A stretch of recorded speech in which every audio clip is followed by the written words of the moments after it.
Hello, everybody, and welcome to Swim or Sink number 189. I am Cater. I'm joined here today by my wonderful co-commentator, Jack. Hello, friends. I am Jolteon Jack, back for another week. Happy to be back here at Swim or Sink. I will say it correctly. And we are about to get started into the second round of tonight. Our first round we unfortunately had to miss, but we're coming in now with some Splatoon action, and I am looking forward for an awesome night of games. How about you, Cater? I am also in round 2 of pools here. We are going to be looking at points versus 4,000 US dollars. And you and I were talking about this before the stream. One of our favorite things about commentating Swim or Sink is these pickup names. So I did look into these teams a little bit. Points is 3 members of Coral Convergence, who is a D4, Ludi Div 4 team, and then one of their cheerleaders, Lost, who is a Division 1 player. And then on the side of 4,000 US dollars, we've got 2 Freedom Dive members and 2 members of Rewind. That's it. Both Division 5 teams, I believe. So names that have definitely been around the community under these, new temporary pickup names. I always love the names that we get to see here tonight. I'm hoping to see some returning names later on in the tournament, but these ones sound pretty good to me. I'm familiar with a few members of the team. I've seen some of their players either in past tournaments that I watched or maybe even played against them myself. And I'm looking forward to seeing some action tonight. I find it very funny that the cheerleader, which is a generic term for fan of the team, points, is actually a div higher than, several divs higher than they are. I just find it very funny. But at the end of the day, divisions only matter so much as when you are placed in them. Players can improve in a variety of ways, and I am expecting to see a good set between these two on our first map mode of Barnacle, Dime, Splat Zones. Yes, Barnacle and Dime Splat Zones. Big, wide open map for, the zone portion, essentially. I know you were saying you were a Dynamo player. Is this one of the maps that you like to play on? I honestly do not play a lot of zones on this map. A lot of the time we usually play clams on it, but I'm always fair happy enough. Well, let's take a look at what we've got here. Alright, Lost on that carbon, as I believe I did know earlier. We've got Tetras, we've got Inkbrush, Hedit, and that custom range on the side of 4,000, so that's completely fair. And then we've got a tent coming out on the side of points. Very excited to see how the tent dread combination works. That is something my team also personally runs here, and we always have a lot of fun with that tent dread. Actually, yeah, that's pretty much what my team runs. Tent dread, carbon, and then I run Hedit. But we are going to very quickly have a wipeout in favor of 4,000 US dollars here. As you can see, this Inkbrush taking a very aggressive position, opting to take over that top left area for points there. We've got Peaches here down in the pit for getting a trade there as well. That does mean no cooler, but they are back fast, so they are going to be able to provide cooler for their team. We're going to have the Whales popped and a Reef Slider at the ready here. Going to come in hot already. We are down to 50 and counting remaining, though we do have a little bit of cleanup coming in for points here, especially with this retaliatory Re-Slider from Tofa here. It looks like they've got cleanup cut out for them. This 10 wonderful defense right there from the wonderful defense right there from the 10. And I'm sorry, I was just in awe for a no, you're good. That was 28 seconds or something, and we were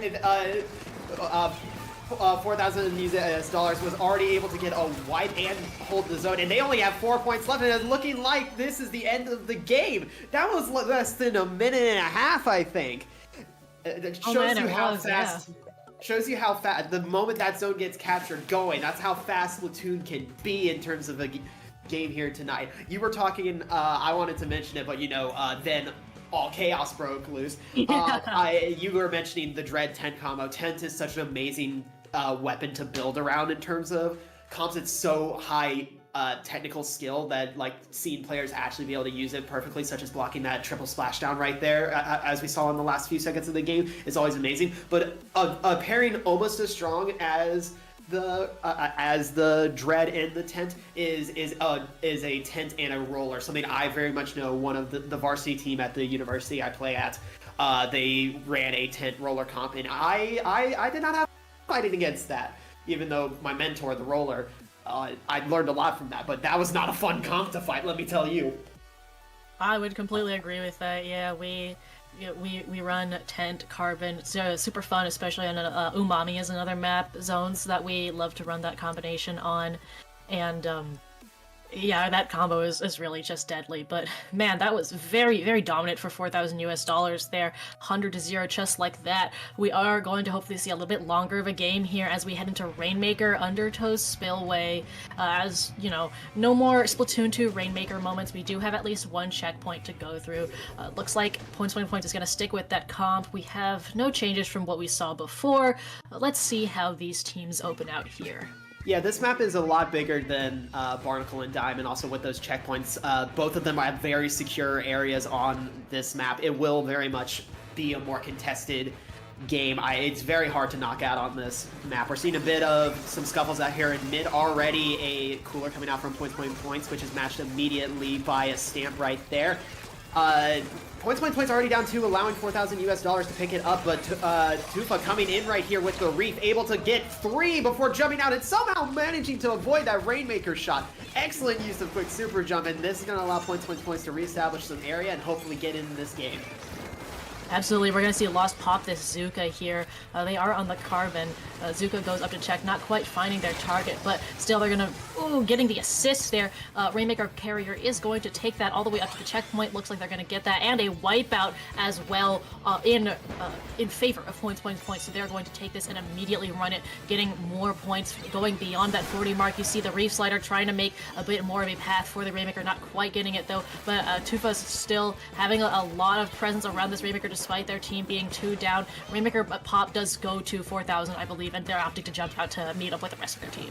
Yeah, that was a really inconvenient time for a wipe, but 4,000 were quick to adapt, reestablish their positioning, and push Points back, and they were, Points playing smart, quickly jumped out of there. They still have control of mid right here as we see Peaches just trying to hold down some area and give the team some cooler, but I don't think the rest of the team was able to really get it, so we're just seeing them hold this corner right here, waiting for the Rainmaker and anybody else to come down.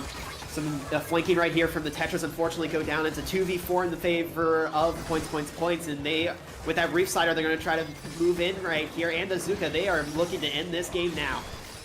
Yeah, ooh, the Inkbrush here looking to do some flank work on the Rainmaker combined with the Tetris. Tetris going down to the Rainmaker again, unfortunately, and Shark is just going to continue to march this towards the checkpoint, already taking it to 22 before they are going to get crossfired along with their shot teammate. We do have the Brush here, popping stamp coming from behind, that shot being the only one left, able to get the stamp pick there. Very nice use of this stamp here from this Inkbrush, and that is a wipeout on the side of Points, meaning that 4,000 is going to be able to come in and take more of this mid area, especially being cooler. You can see just all of this paint going out. We've already got another stamp, and it's been like 10 seconds. We've just the paint game from Inkbrush is insane, especially right now. But that's what 4,000 needs to get back in here. They need to reestablish area. Letting that Rainmaker reset was smart right there. They've already got a cooler and a stamp. I have the feeling we're about to see some plays. Unfortunately, that's 2 down for them. So Waffle and Lizio having to hold right here. Out comes the stamp. But again, as we see that Reef Slider, immediate super jump. It's annoying as heck. Counter Reef come out, unable to get it. I thought for sure they would run over the Carbon, but it looks like they got picked up anyway. 4,000, it's a 3v2 right now as the rest of them jump in. They need to capitalize off of this. We see Peaches coming in right here with a bit of backup trying to get in. Another cooler coming out. It's a 2v4, unfortunately, splashdown, and that is an unfortunate pick, and I think Points will be able to reestablish control right here. Yeah, they are doing that right now. You can see the paint coming out from this Dread already almost having another Reef Slider, and that Zuka came out from that Carbon as well. Very similar to what we were seeing earlier on in the game when they were establishing their first push. We're seeing a little bit of flank work here from the Inkbrush, unfortunately getting called out, not quite landing that stamp pick, and now this Reef Slider going to target the Headit. Headit does win in that interaction though, and Rainmaker is going to go down relatively early. Shot does have that Zuka ready, this being a double Zuka comp, so they are still going to have to watch out for that. We have a little bit of selfish cooler from the Headit there, completely very much selfish coolers from coolers from that Headit. And spots the Carbon though, which is a good. Yeah, as a Headit myself, I can completely understand, especially if you find yourself in a kind of a bad situation though. It looks like we're waiting for this Rainmaker to just reset. Yeah, they're doing a good job, like, holding this area, not letting points come back out there, and if they were to try to grab the Rainmaker, they immediately get mowed down by that head.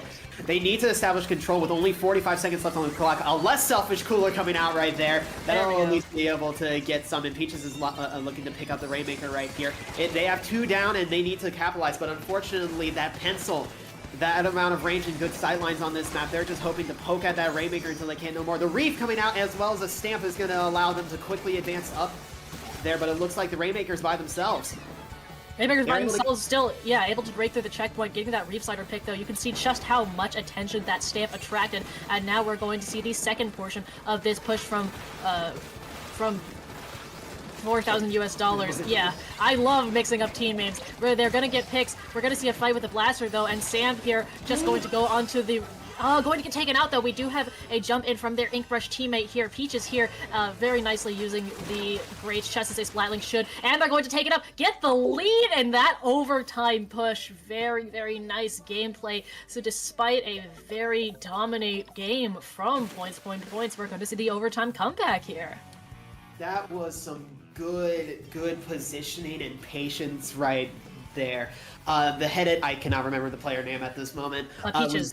Peaches was doing a good job. Like they 2 teammates down, and the rest of points coming in from spawn. They had to hold that corner right there, and with the splatter shot coming around, they forced him to jump into the open, leaving him exposed. And since all Inklings and Octolings are right-handed, they were able to have slightly more cover and get a shot, and then just the best thing in Rainmaker is moments that me and my team are just screw it, go, and you just swim for it, and that gets you the points when you need it, and we saw it at the end right there. Yeah, I almost thought that it was over when we had one of the members of points dive for it, but yeah, they were able to back up. You can tell they're an experienced Rainmaker handler. Very nice anchor work from there.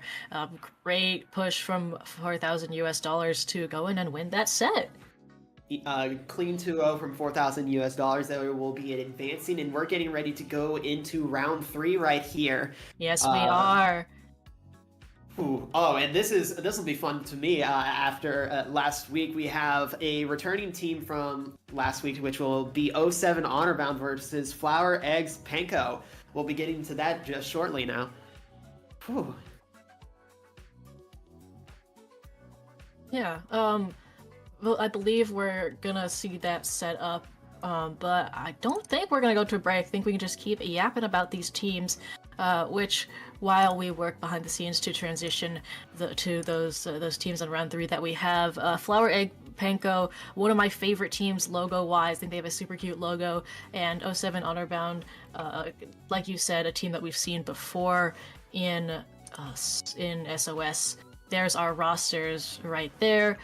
I do also know a couple of these names, like Justin Saturday. I've talked to them before. So both of these very cool teams. Cannot wait to see what they bring to the table here. Will also note the presence of Luke Skywalker on.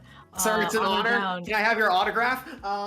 It is an absolute honor to be in the presence of Luke Skywalker. You're my childhood hero, and I'm so glad to see that you're also a Splatoon fan in a galaxy far, far away. I guess fandom really does transcend time, and to the fact that it transcends galaxies and the past. I really hope the latency isn't too bad for these players having to play across galaxies. Let's really test that Ethernet connection. Let's really test this Nintendo Wi-Fi service right here. Oh yeah, $20 a year, am I right? Yes, and we'll see how those $20 get stretched right here on probably my favorite map mode combination in the game. Robo Ramen Splat Zones. It makes a roller player's heart soar. This is a map that has so much to it. It's got verticality. It's got like flank maneuvers. It's got under areas that you're able to like slink behind, so you can like both like hold an area and as well as like flank around. So it's good for both offense and defense. I love it so much. And honestly, zones is probably my favorite way to play on this map. It's just so much fun. I might be biased as a Dynamo player who sits in the back and just flings ink at that zone, but I'm expecting to see a lot of dreads on this map. I'm not gonna lie. Not completely fair. You know, I used to really dislike it here, actually, but I've started to warm up to it as... I just said I've started to warm up to it. I've kind of enjoyed sitting on glass and just looking at the zone. I think it's really the lockout that I don't like here. It's just because that choke can just be so miserable to try and push back through, especially when you get fully locked out. But I'm warming up to it. It's definitely not my least favorite map anymore, and I can see why you as a roller player would really like it here. I'm not biased at all. I don't know what you mean. Right.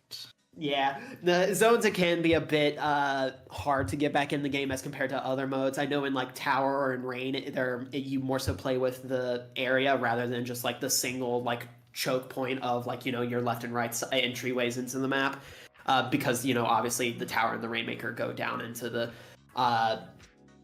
lanes and can like go around the different ways. I'm pretty sure there's a checkpoint on the right side of the map for Rainmaker if you don't go straight down middle. But yeah, hey, what kind of weapons do you think we'll see here? Do you think we'll be lucky enough to see some roller gameplay on this map?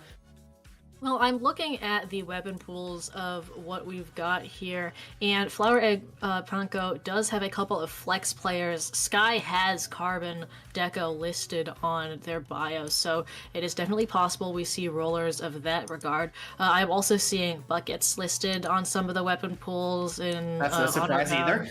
Yeah, absolutely no surprise. Again, taking advantage of that verticality, of those different drops and escape routes. As the anchor player, I'm no stranger to getting up on glass and then immediately getting harassed by a roller or a bucket and being forced to move. But, of course, it's your job to make sure that I don't set up, so that's completely fair. Hey, I'm you, but a roller, okay? I play Dynamo. I'm standing up there. I'm standing up there, too. That's completely fair. Anchor solidarity. Any other, no, well, not anchor solidarity, but backline-ish. Backline, anchor, the terms are flexible. Yeah. A lot of skirmishers can thrive on this map, typically in the form of rollers or buckets, as we see right here. However, I can also weapons that have like specials that cover a large area, such as Triple Ink Strike or Reef Slider, are wonderful on this map. And honestly, Rain is kind of annoying on this map. Rain's annoying in general, but this map with like how narrow like the center area can be, in the sense of like that hallway, Rain can be a bit more annoying. Not as annoying as something of, say, back in the ye old Splatoon 2 days of something like Walleye. Or Walleye. Yeah. Walleye, Mackerel, Arowana, those maps that were basically just one long hallway. Yeah. Back in my day, you see, back in our day, there were these maps where if you played this Rapid Blaster, if you played a Rapid Blaster Pro and you just shot down the lane, you would get 3 splats. If you played Stingray, all you'd have to do was hit X down A, and then you had Rain over the whole map. I say as an ex-Stingray, ex-C-Jet player. I loved my Stingray. Let's get away from traumatizing our traumatizing past and into the bright future of zones. Looking like a very aggressive comp, right? Yeah, bubble for that check. Ooh, very aggressive. Expo is interesting choice, but not a bad choice here on this map, as we got Flower Egg Panko in orange and 07 Honor Bound in purple coming in. We're already seeing Honor Bound use the side areas to their advantage to try to get some extra turf, as well as just like get a good area to bomb. They unfortunately goes down right there to that decap, which is gonna just try to reestablish this area right here and maybe get some little pokes in on the side. Unfortunately, the Explo sees them and is just not letting them back in, as Honor Bound's already back in the game. Early bubble coming out right here from Flower Egg Panko. They're wanting to push in right here, but it's immediately shredded by that Explo. And, honestly, it's a standstill right now. Honor Bound needs to get in here in order to stop Flower Egg Panko from scoring some points. Yeah, Halo here going to bubble on the zone. and also get a pick as well. We see also from Honor Bound the Crab coming out, where here on the Explo, taking some nice positions, using that Explo's incredible fall-off ability really to their advantage here, having that splashdown if necessary. And now we see Honor Bound slowly advancing. Warrior sees Sky trying to go for the flank here and calls that out, uses the splashdown very well there on the ledges. And Honor Bound just nicely keeping control of this zone, taking out the bucket. They do lose their blaster though. You can see Sky actually going for the same flank that they did before, so I think that they might have been called out again. We'll see. We are also almost to another crab here, so that is going to very much help. We see the strikes coming out from Flower Egg Panko, gonna come take back the zone, counter crab from Pieman here, but we do have the decav Sky here shredding that, hanging out with this bubble here, but bubble gets shredded, bubble gets splashed out on as well, and that's 2 down on the side of Flower Egg Panko. 2v3 right now. Unfortunately, Star goes down right there. This will give Honor Bound a chance to reestablish themselves. So they got a bit of a deficit to work off right now. That Wavebreaker is good map knowledge, good information. Unfortunately, Sky going down. Good direct shot from Nathan right there. Range Blasters doing what Range Blasters do and just harassing the enemy team in that choke point right there. Honor Bound doing a great job. Once again, their X-Splasher is ready for another splashdown, maybe calling out Sky again as they come around from the side. We're seeing just some strikes coming out and just a little bit of classic turf war action. Though, of course, this is flat zones. Already their timer's down and Honor Bound once again counting away on points right here, and that splashdown is just begging to be used. Daring anybody. 20 seconds left. What can Flower Eggs Panko do to get into this game? They got 3 specials on deck. Yes, they do, and they're all getting popped right now. You have the bubble down in the corner here. We've got the strikes painting over zone. We've got the crab as well, but those strikes got painted over. We do see the zone flipping for just enough, though, and that is a heavy 60-point penalty applied to Honor Bound as Flower Egg Panko fights for this zone like they're like the Thousand at Star, trying to make use of that verticality here. Not quite getting what they want, but has the bubble to fall back on. You can see Sky here starting to take slightly more of an aggressive position, though. Looks like they've jumped out as well. The counter bubble coming out and taking out Star in that bubble. Pieman almost having another crab, getting another pick there as well, and this Wave Breaker placed here on top of the glass. I love playing Wave Breaker here. I play V Heavy as well, and it provides so much information since, like you said before, this map is just so narrow. Yeah, the Wavebreaker here is so crucial. Those strikes coming in are going to be useful to try to flip the zone, but unfortunately, Honor Bound's just right back in there. 2v2 down here. Oh, immediate crab push just to harass, and it runs over with the crab. Rare sight right there, and then guns down another. Daring the last one to come in and just chasing him down. They jump out, unfortunately. That bubble is gone.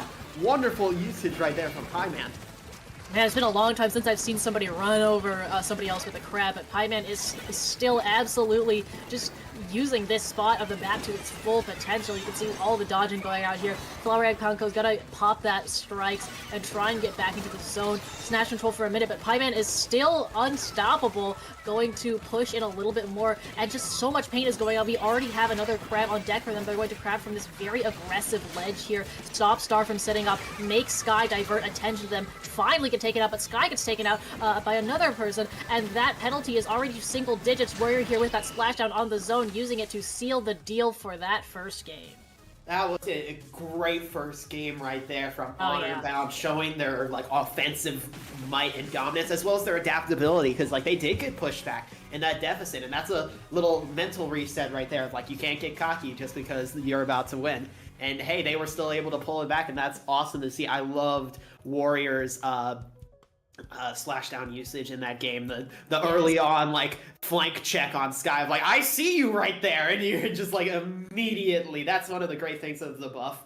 Splashdown got in between games. The normal Splashdown upgraded to the triple Splashdown. I am sad that none of my weapons have it in this game. But it's all. I do still love it as a special, and though I don't know how useful it'll be on this upcoming map of Clan Blitz Museum D'Alfonsino. Yeah, I'm not.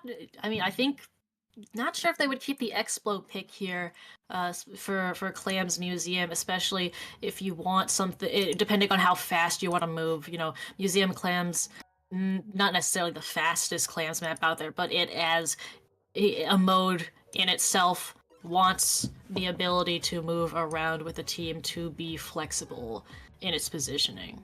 Momentum on Museum is so interesting because I feel in the early game it can be very, very fast. Like it less so in Clan Blitz, but on a mode like Rainmaker, if you get a pop and you're able to quickly do the jump right onto the checkpoint, you can have the game done in like under 2 minutes. But I feel like on Clams, that opportunity just isn't as apparent. I see most of these games go down the timer. Yeah, that's definitely fair.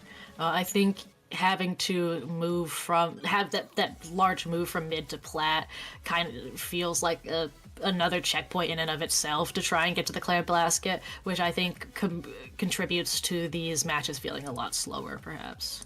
Even if you do get a wipe like on your push up to plat, by the time you get to basket, the enemy team's already respawned. It's not like a extremely fast map. It's a good map for defense, but it also means that if one team gets a lead early on, it's going to be hard to break it.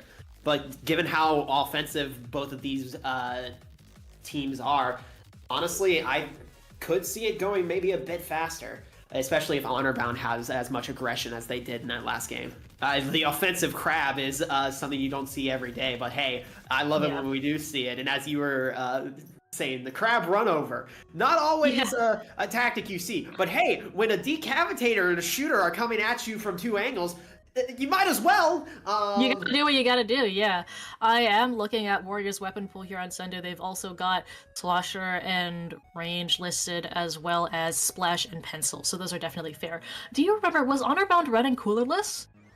I think they were actually. I feel like they may have been because, you know... It was Explo, Explo Splash, right? Crab Splash. Splash, gosh, what were the other two weapons? Range Blaster and... What was the last one? Was it the... No, the Splash Shot Junior was on, Panko. Was it Panko? Oh gosh, I'm trying to remember. I do think it was coolerless, if I recall correctly. It was coolerless. Not something you see a lot, given how vital of a special cooler is nowadays. Well, with Roma being a slightly smaller map, I do think it's fair to run coolerless. Because you know that time deficit doesn't hurt you nearly as much as some larger maps where it takes much longer to get to objective. Do wonder such as Museum. Yes, here. such as Museum. I do wonder if they will keep with coolerless, or if perhaps they'll have Warriors switch over to Pencil, something like that. Yeah, it is probably going to be more, I mean, hey, we're taking so long, they're either adjusting strategy or they're adjusting weapons, both of which are necessary. But we're going in right now to game number 2. Is this going to be a 2-0 for Honorbound, or is Panko going to claw it back to 2v3? Ooh, all right. Wiper coming out from Flower-Eyed Panko, and we are continuing coolerless here. So Warrior is going to stick to that Explo. It did work for them last time, so completely fair. And that Explo is going to provide a lot of pain and range. You can already see Sky getting a little bit pressured out by these shots from that Explo, taking over a huge portion of mid right now as we're looking, Flower-Eyed Panko is looking for places, little angles to take, but that bucket's already getting taken out and Sky's a little bit trapped by themselves in a corner here, going to get directed from that blast, unfortunately, so that's 2 down. Pieman with this, and Crab here with the bubble already, and you can see we already have that clam getting thrown into the basket 30 seconds in, and we're already seeing a push. Yeah, Honorbound unfortunately doesn't have too much eco to work with, but they're able to stall right there. That was a good flick right there from Nathan. A Wavebreaker coming out right here. I think Honorbound's plan right now is just to try to hold this objective as much as they can while they're more like their skirmishers and such. But unfortunately, it seems Flower-Eyed Panko is able to quickly discern. The lucky squid roll right there. Star should be dead 10 times over from that splat bomb. But the well-timed squid roll is able to do it, and with these strikes coming out, Flower-Eyed Panko is trying to get back out there. Yeah, we've got some blaster fights going on. We have Nathan going down there, and we are going to see Star take paint more into mid, take more aggression. You can see it forcing one of the members back. We do have a ball from the side of Flower-Eyed Panko that makes 2 balls, and so Star is going to lead the charge a little bit. I think they're playing a little bit wary of these members, and Alfina is going to be able to get that ball in. There they go. They do get taken down. We did have a cooler as well. I don't think we're going to see any follow-up here, especially with Halo with this bubble. Star, though, actually able to get 2 clams in and take the lead, albeit just by 1 clam. I do think Flower-Eyed Panko has been playing a little bit You can't play hesitant. You can't play hesitant in this game, as my captain always says. If you play hesitant, you lose this game, especially on a map like this. You need to be aggressive. That's the reason Honorbound won that game. And it's as they're coming in right here, getting a quick little pick right there with the Halo coming around on the side right here. Unfortunately goes down, but it still is able to get the bubble placement, though that's probably about to be shredded from Affy and Sky right here. But it provides enough cover to allow for them to get in there and pick off two members of Flower Egg Panko. They got a lot of eco on deck right here, at least enough to two super clams. They're trying to end this now, that it seems, or at least establish a lead to where the hesitancy of Flower Egg Panko can just continue to be exploited. Pieman spotting that guy, just nope, the harassment with burst bombs right here. But now we're seeing Honorbound just being a bit hesitant right here, building some specials. That Wavebreaker coming out right here. Counter special of the strikes, that'll buy Flower Egg Panko a bit more time. Those bombs coming out. Offensive crab right here. Warrior needs to get in there, but unfortunately, good splashdown right there, able to pick off one. It's a 2v3, now 2v2. Warriors jumping into the range blaster. Are they going to be able to get this in? Oh, incredible double clams there. That jump to the bubble, very well executed, and now down to 39. Though we do have very quick defense from Flower Egg Panko, shutting that down and allowing for very little follow-up though beyond those two clams, which was pretty much an instantaneous 40 points for them. And now you can already see them starting to take back clams control. Hammer getting canceled though, and by the junior. Where did we get that much eco from? Yeah, I was gonna say we already again have presence right at the basket. We have another basket break, multiple specials coming. I don't know how they turned this around that quickly. Another power clam going to the basket. We're already at 11. Revloid here popping that crab for a little bit more. If they do not kill Mafia right here, they're going to end the game right now. 5 Halo's points on the box strat. Halo is doing the box strat there. Yeah, Nathan's up there by himself, unfortunately, pushing back just a little bit right there. That'll put an end to Honorbound's push. But with only a minute left on the clock, it's probably going to seal the deal here. Flower Egg Panko need to reestablish zone control right here and get enough eco to end this game. However, considering not only the pain, but also the eco gain from Honorbound right here, as well as like the constantly picking, hey, good players in Splatoon pick 2v1s. That's how they win this game. And it just like picking off each member of Flower Egg Panko. The Halo movement right here, going absolutely crazy. And we're just seeing Honorbound just with great usage of defense and movement right here. The bubble coming out to just hold space right there. Splat bomb kill. And Flower Egg Panko need to do something in this next 17 seconds. They got 2 specials on deck. Stamp coming out. Stamp coming out, gets canceled again. I think that's the 3rd stamp cancel that we've seen from Sky, which is very unfortunate. They did get a pick on that, though, and we are going to see overtime come here with the power clam in. Warrior here getting a little bit cornered by these strikes, but managing to survive. Still has that splash, and going to be extremely important, and I believe that is a delayed wipe on the side of Flower Egg Panko. Celebratory splash down at the very end there. Sky there able to save the clam, but goes down, so I don't believe the timer will allow for them to get to the basket in time to land a push here. Especially not with Warrior cutting off Sky's attempt to come around and do box strat as we were talking earlier. And yeah, that's just what we're talking about. Mind you, Honorbound wasn't exactly giving Flower Egg Panko many options to push forward, but they still needed to try. They got caught right there on that ledge leading up to plat that we were talking about in pregame, and unfortunately that just led to their demise. They could have pushed up with those strikes, but the defense from Honorbound just able to keep Flower Egg Panko in check. Though I do like how they were able to reestablish it. They had a lot of clams. If they were able to get in there, they probably could have won that game. They had 3 supers at least, including the kitty clam that they get, and they could have very well ended that game right there. But unfortunately, hesitancy is what kills team in this game. I will say the overtime clams timer is not kind at all either. I believe it's 20 seconds that you have, some small number like that, and so everything pretty much has to line up. If you experience even one hiccup, it's very difficult. Like, I've had my share of times in the past where we have what seems to be a very good push, and the timer goes off right as I'm throwing the clam into the basket, and we don't get overtime. It's heartbreaking sometimes. Oh, that's happened to me so many times. It's you see the clam spinning in the basket at the end. You hit it. Yeah, I mean, I don't know what necessarily constitutes that, but a good game to Honorbound right there, taking it 2-0 over Flower Eggs Panko. Well, yeah, 2 great sets we saw there in pools. these teams really put on a show for us. We are going to take just a quick break while we get our brackets set up, and we're going to be right back with Great White. So stay tuned, y'all.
Hello, everyone, and welcome back to Swim or Sink 189. As we're getting in here, getting up into Great White here, and we got Kagekoi versus $6 comps. I am Jolteon Jack, once again joined by my co-commentator Cater. Hello, everybody. Good to see y'all again. Like we said, we're going into Great White. That's our bracket stage. We are looking at Kagekoi versus $6 comps, and I believe you said we saw $6 comps last week. Is that correct? Yes, we did. I had the absolute pleasure yes. of watching watching and commentating this team's match, and honestly, it was a doozy, and I'm looking forward to seeing what they got here tonight. Because as their name suggests, their comps are wild, and I am looking forward to see what we see here on Mako Mart. Splatoon, which, if I remember correctly, I believe they did actually play last week. So who knows? Maybe I'll see a similar thing to that. Well, that is quite funny. Same team, same comm, and possibly even same map mode. But yeah, so we are going to be starting this best of 3 set on Mako's Zones. I do wonder what these teams will bring. Do you know, does $6 comps change their comp a lot, or do they run the same? Yeah, okay, that's what I thought. So as their name suggests, they are a variety, like comp team. It was a absolute pleasure to see them play last time. I believe they we were going into, obviously last week was the all zones tourney. We had gone off of the first game and we were going into, I believe it was Mahi zones, and we were talking, and suddenly there was just an undercover Brella on their team, and I was very confused but delighted. And so they will pull out some weird stuff right here and they just make it work. And I always look forward to seeing like very creative comps in this game. I play Dynamo, which in this game is not a weapon you see a super lot at high level, so I always love seeing different weapon combinations and how teams just make it work, and I'm really hoping we get to see that tonight. Tell me, which Dynamo do you play, actually?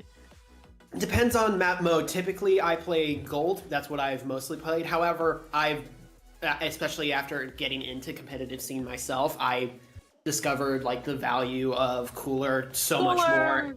Yeah, and I mainly play it for Tower. If I am playing, not Tower, excuse me, Clams if I am playing Dynamo for the set. However, I also have discovered some tech on Tower where you place a sprinkler on one side and a cooler on the other side, and they cannot shoot you. It's glorious. It's like shields for days. You got the pole, you got the sprinkler, you got the cooler. Yeah, exactly. And like you can't walk or shoot through the cooler, so I've done that a few times. However, sometimes if it's like a very sharp corner turn, the tower does destroy the cooler, but it's a very fun thing for me to do. And was I correct in hearing that you are actually a Splatling player? Yes, I am very much an Anchor Splatling player. I play Headit mainly for my team Stew, and then Heavy and Hydra. So, big fan of those as well. I will say, before I picked up Dynamo back in Splatoon 2, I was a Splatling player. I was a Splatling main. I'm trying to get back into it. I just feel like I feel like my boy Heavy isn't as good as it was back in the day. But I'll try to figure out how to make it work. It did get some buffs in recent patches. It did get that duration buff. That is true. Yes. Which is fair, but yeah, I will say, I miss my Heavy Splatling remix. I miss it a lot. Oh. Please give it back to Nintendo. Me. But I also miss, I miss Heavy having wall. Heavy Deco was a peak kit. It was Bubble Blower because now it's back to the Splatoon 1 kit of Point Sensor Kraken, isn't it? Yes. Was that it? Splatoon? I didn't play Splatoon 1. Yes, but yes, Splatoon 1's kit was Point Sensor Kraken. That was Deco's. Oh, I didn't know that. And Vanilla Splatling was Splash Wall, and I want to say Ink Strike. It might have been Echolocator. Or maybe I'm just wrong. Well, if it is a duplicate kit, that's very interesting to me. I didn't play one, so I didn't know that. But yeah, big Splatling fan. So I was just curious about your Dynamo playing, because my team has started running Dynamo again. We've got Park, Dynamo player, and we've been messing around with Dynamo Heavy as a comp just for having fun. So much backline, but Dynamo can play mid and aggression pretty well, assuming you got a painter. Yeah. right Yeah, next we've been to you. messing around with Heavy Dynamo and also Credit Dynamo, which are both super fun. Yeah, because I'll have you to know, keep that in mind for yeah, both of us can play a next little season for me. mid-liney, But we're especially gonna, on Hit It. yeah, but we're gonna get into our game number 1 here on Mako Zones, Pencil and Splatana. Splatana decap Dynamo. Let's go, baby! All melee comp right there from Kagekoi, plus a Splash-O-Matic going up against $6 comp with a Pencil stamp. Already an immediate pick from $6 comp right here as they're trying to establish control of the zone right here. Mako is a deceptively big zone, I feel, because it's got those little side areas instead of just being like one singular strip.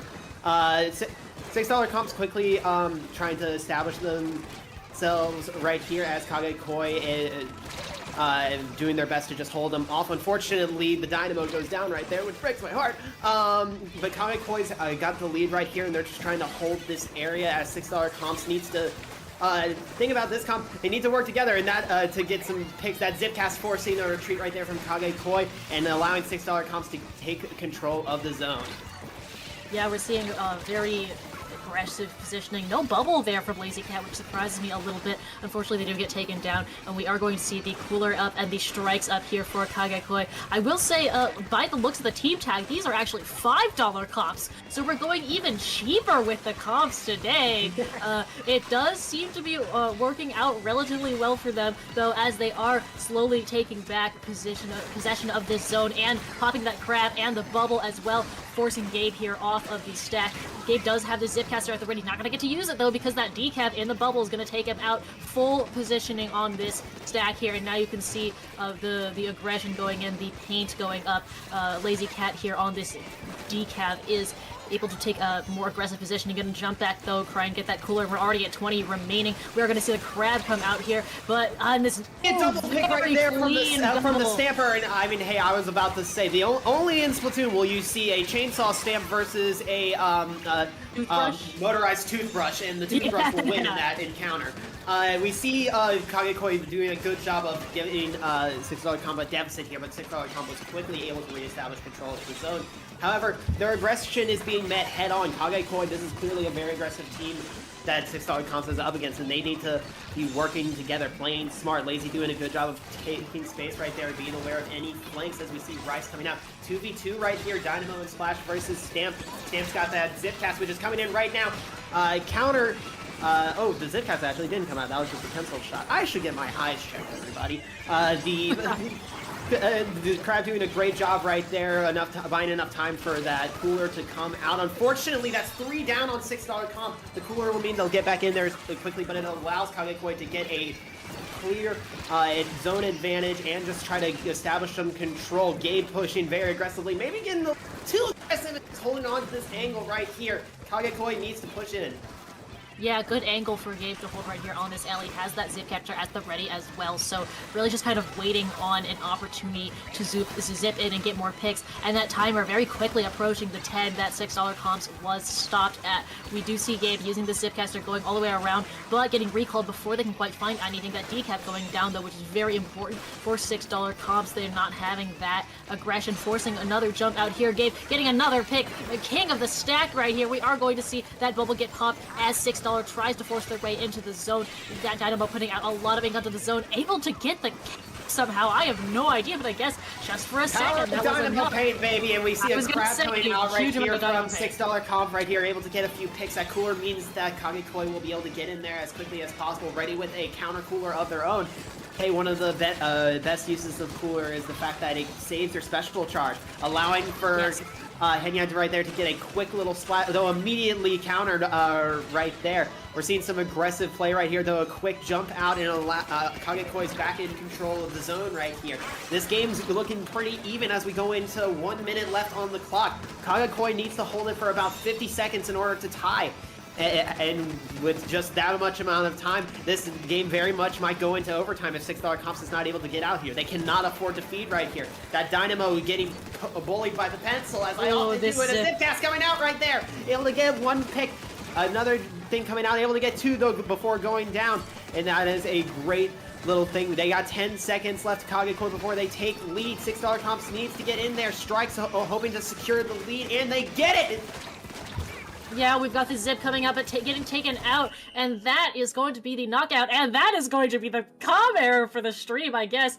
Not a moment too soon, because that game did end. So thank you, Nintendo, for waiting until the end of the game to comm error us out. But gracious Wi-Fi gods, we appreciate your patience in waiting until the end of the game. A nail biter that it was. Yeah, very good hold and take at the end there. I will say, not quite 50 seconds that hold was at the end there, just because the points ticked down a little bit faster than 1 second, I think. But as nicely pointed out to us in chat. Also, somebody else in chat pointed out that that Dynamo was running Ninja Squid, apparently. Now, I didn't notice that, but if that was, another very interesting choice on the side of $6 coins. I see. I think it's a very interesting. I see a lot more Dynamos with Ninja Squid than I would think. I personally like having more movement. I don't like to be as slow as Dynamo normally is, and also I'm a heavyweight weapon. I'm a very ink-conscious player, and by that I mean I'm a person who very much needs to constantly be in ink because I am running out of it. And with Dynamo, that's especially true. However, Ninja Squid can sometimes give you the advantage. However, we didn't see it work to the best of the ability right there on that game. Honestly, I feel like what allowed Kagekoi to come back in at the end there, they were able to adapt. They were able to keep their heads cool, because even though $6 comps had that like 10-second thing, at 1 point it still means they haven't lost the game yet, and Kagekoi was able to quickly adapt to $6 comp strategy, as well as counterattack, bully the Dynamo so they can't get in, as well as take down the paint for the team in that splash, because the two the Decav and the Splatana unable to really paint by themselves along with the Dynamo. They need somebody else to help them get in, and then they can establish control and some quick kills, but you know, without a main painter, it's hard for them to get in. Yeah, we're moving. So after that game, we're going to move to a familiar location but different mode: Clam Blitz on Barnacle and Dime. Yeah, this is typically what I play on. Yeah, this me map. too. Not mind you, not by choice. Just typically what comes up in rotations of tournaments such as CCA. You don't like it? And no, I did not say that. It's a very interesting clams mode. I feel like most of the time it is very easy for teams to get pushed back, which maybe we will see in this game. However, the fight for mid is very important, as it always is, but especially on this map. Same comp from $6 comps, and it only swapped a bucket on Kagekoi right there. This is gonna be an interesting game right here for sure. Interesting indeed. Well, I think that Dynamo is going to have a lot of fun here with the open areas. We're already seeing a crab here in the first 15 seconds from $6 comps, getting a pick, and that is 2 down here on the side of Kagekoi. So we are going to see a very early advantage for $6 comps as Rice Arf gets a clam, pulls off that jump out. We have the bubble down in here. This is all panning out very, very nicely for them. Another pick on that bucket here, and finally that clam goes in, surviving too. It took a moment for them to realize, wait, that's a bubble. I could use that for protection, and they were able to get that super clam in there. And unfortunately, the rest of the team didn't have any eco, and they got pushed back real quick, which will, if anything, just give Kagekoi a painting clam right there. But honestly, $6 comps has already reestablished themselves. That crab coming back out to hold area, and they got another super on deck. 10 clams for Kagekoi, 8 for $6 comps. The eco's looking very similar. Cooler coming out right here. That's a pick right there. $6 comps needs to play together. They can't afford to be picked off one by one right there. There goes the Dynamo as well. The range on that pencil is oppressive. Yeah, this pencil's... Oh, I was gonna say they're taking great positioning here, especially using that uninkable. Going to get taken out here, though. We've got Zipcaster at the ready, which is going to head right into this crab here, just maneuvering around, really distracting it. A lot of power and attention held by the Zipcaster, and managing to avoid the picks on their recap. Ooh, that was a nasty pick on the pen right there. That fall off, absolutely huge for them. And with this crab here, we are going to see another nice advantage advantage position for $6 comps as Rizarv is able to get another clam in just in the blink of an eye. And look at all of this ink getting put out by the Dynamo. The huge amount of control here is very good. Again, quick to push $6 comps out of their base before they can, before $6 comps can get any more points other than the initial pop. Unfortunately, the Dynamo goes down right there. However, $6 comp's ability to play together. We saw the Zip being able to be protected by their fellow Splatoon player right there. Unfortunately, two go down right here as Kagekoi, not with Eco, but with the firepower. Zip off on $6 comp right there with the win, but unfortunately goes down to the pencil. Kagekoi trying to hold this advantageous state. They need to get some Eco so they can get in there. Yes, indeed. And they are looking for both that eco and that ink control, but right now Kagekoi really has this control locked down, especially with the pen being pushed up at this angle. Looking at the crab right here, which is completely focused on a different fight. We've got the bubble out, we've got the cooler out from Kagekoi, and that bubble, unfortunately not providing a huge amount of protection as it gets shredded. And I think $6 comps is, I was gonna say falling to getting a little bit, oh, and that is a disconnect. Oh, and we disconnected too. Oh, so Nintendo services may not be as generous as we thought right there. Will they continue to play the game even without the commentator as well as one player? Remember where we were in the match? A minute 30. Minute 30. That's unfortunately, I believe, not replayable by IPL's. I do not believe it is either. We'll just have to wait until those seconds come down right there.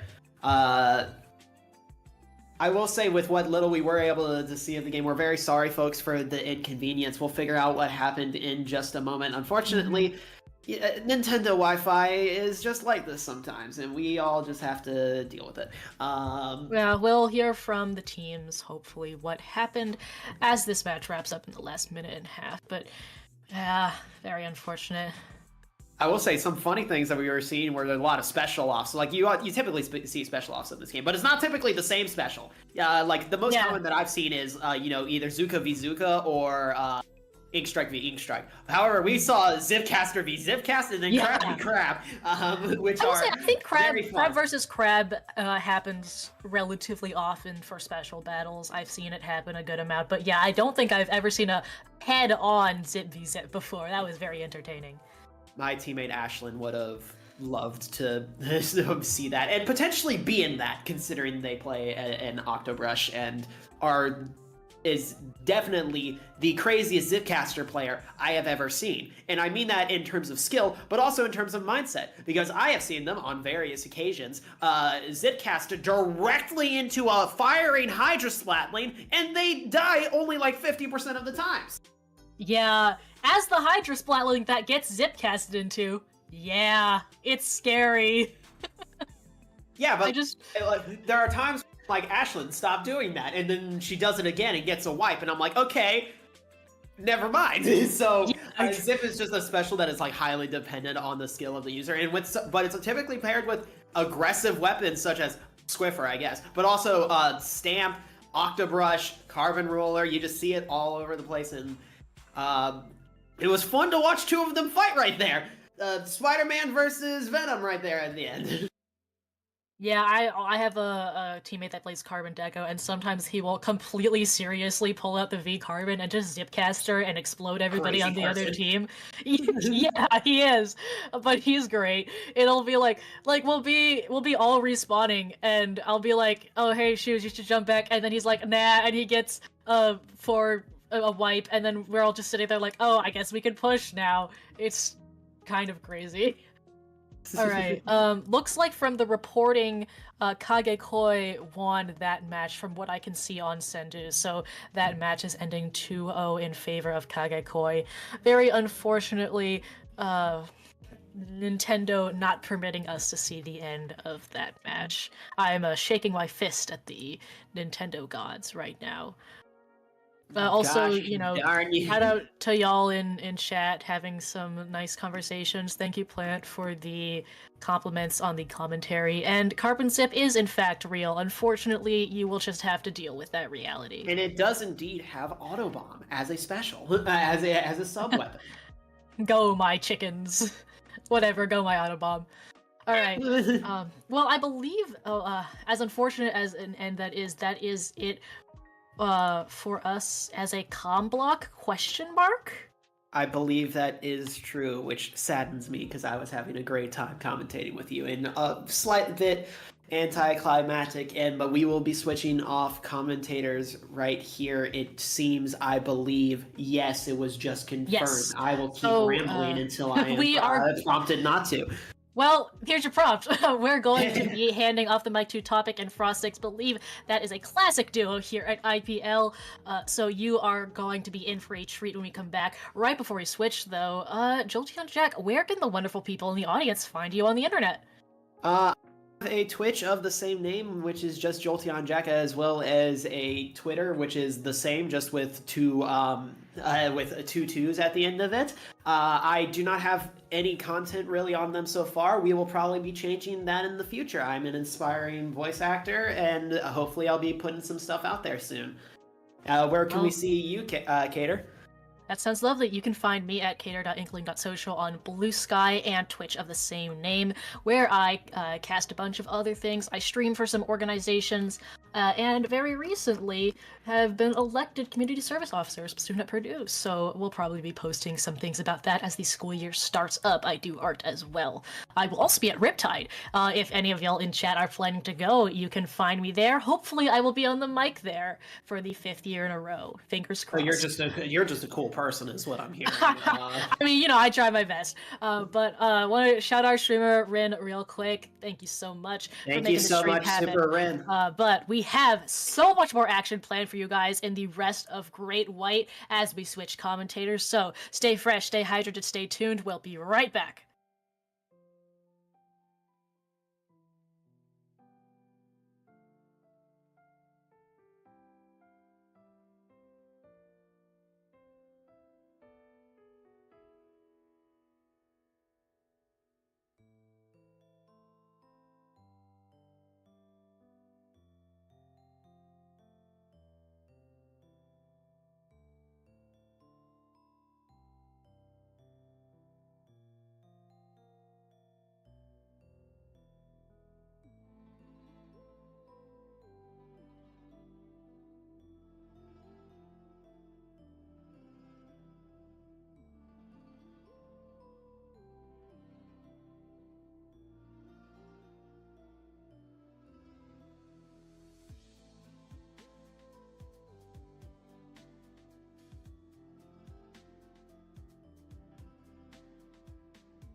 And we are back with more Swim or Sink 189 with a new set of casters. I'm Frostix, joined by Topic. If you heard me on Paddling Pool, you are hearing from me again. Topic, how are you feeling today? You know what? Today I'm feeling pretty well. Not only is there SOS tonight, there is also Game 1 of Knicks Pacers. Of course, I'm a Knicks fan, so I'm going to be paying very close attention to that as well as commentating tonight. So, we vibe. Not only are the Knicks and Pacers on tonight, we are going deeper into a great white bracket in this SOS. We're now seeing seed number 3, Parasail, go up against seed number 6, Yummers. Had to bring out my inner Homelander for that one. And a bit of a very, very close matchup, or in basketball terms, this would be the Knicks Pacers matchup in round number 1. But another basketball, as we're gonna hop straight into game number 1, it's gonna be a very classic one of Splatoon 2 and of Splatoon 3. Splat Zones on Mako Mart. Oh, Zones Mako. I was just playing this earlier. Oh no, I wasn't on Zones Mako. I was on Rainmaker Mako. But Zones Mako, just Mako Mart in general. The name of the game is High Ground. I wouldn't say the name of the game is High Ground Control. But wait, is that Mako Mart? Topic that looks like Mahi Mahi. Wait, it looks like Mahi Mahi. This looks like Mahi Mahi. Is it Mahi Mahi? This looks like Mahi Mahi. Is it Mahi Mahi? Disregard everything that we said. Disregard everything that we've said about Mako Mart. We are on Zones Mahi Mahi for game number 1. Already, straight hot off the presses, I'm noticing we're seeing a tent umbrella on one side. I'm not sure if that's Parasail or Yummers, but we're also seeing Squelchies on one side, Topic, as this match is beginning. And I think that is Parasail taking first cap. Yeah, Parasail's going to take first cap, and actually, I like the pick of the tent, mainly because you can kind of force enemies to go one direction, plus you have the shield, plus the hammer, as well as Parasail are going all in, getting a couple picks down onto Yummers here. As you see, they're able to drop that level in the first first 20 seconds of the game. Very good for them, but now the question becomes, can you deal with, mainly from Yummers, some very interesting weapons here, the dually squelchers, not one we see very often, or the splat roller. Once that splat roller gets in the zone, that's something to be very, very worried about, as you see right here. Yep, as that roller has made its statement on the zone, which will allow Yummers to get the flip, applying 54 penalty points to Parasail here. We're seeing Tacos just control the zone with that Neo Splash. It's just the other strikes weapon it's another strikes weapon that is maybe seen a lot less than, say, T-Tech or especially V-Bucket, but it can still both fight and paint very effectively for what it is as a support shooter. Already, the tent has gone down on the side of Parasail. The roller, there's 2 down on the side of Parasail. Parasail is breaking past the 50 threshold. They need to beat 29 in order to take this lead. Already, Tacos is going down thanks to that pencil. This is looking like a counter push now if Parasail can find their footing. Oh. Yeah, they able to find their footing, able to get one to the other two. Trapped on this left-hand side here. One's gonna go down. A jumper's gonna come in for Yummers here. It's gonna be Tacos on the Neo Splash, able to at least get a little bit of cap onto his zone, try to neutralize it for a little bit here. But again, Parasail, they're not giving up. They're in this fight, and I think the biggest help for them is again going to be that tent, making sure you have that way in for your team, for mainly the wiper and mainly for the shot, making sure you have a clear way in, making sure that the rollers do a lot of damage. But as soon as they say that, the roller is gonna get a double kill for the side of Yummers. Very, very clutch there. Yeah, exactly, especially considering Parasail was very close to getting out of their penalty points there. Now we're trying to see Goose move in with that tent shield that has been deployed, but now Goose is going to be without the tent shield for a while. They have the not the tactical, but the Trizuka ready to go. Another Zuka has been popped on the side of Parasail as well. The Tri-Strikes have flown in from Yummers. The Soda has been deployed on the side of Parasail. Goose is trying to move in. The Zona's in neutral for a moment, but Yummers is keeping things under control. Now they get 2 picks onto Parasail, enjoying the storm, and they're really close to getting to that 29 lead that Parasail set, and there's the lead swap. Yeah, very clutch, or very good by Yummers there of just weathering the storm from Parasail specials and going in with a couple of picks. Apple Pie, unfortunately, not able to get a pick onto Goose there with the tent, but even though that's going to happen, we're going to see that Parasail might be able to do it. Yes, they are able to recapture the zone very, very quickly here.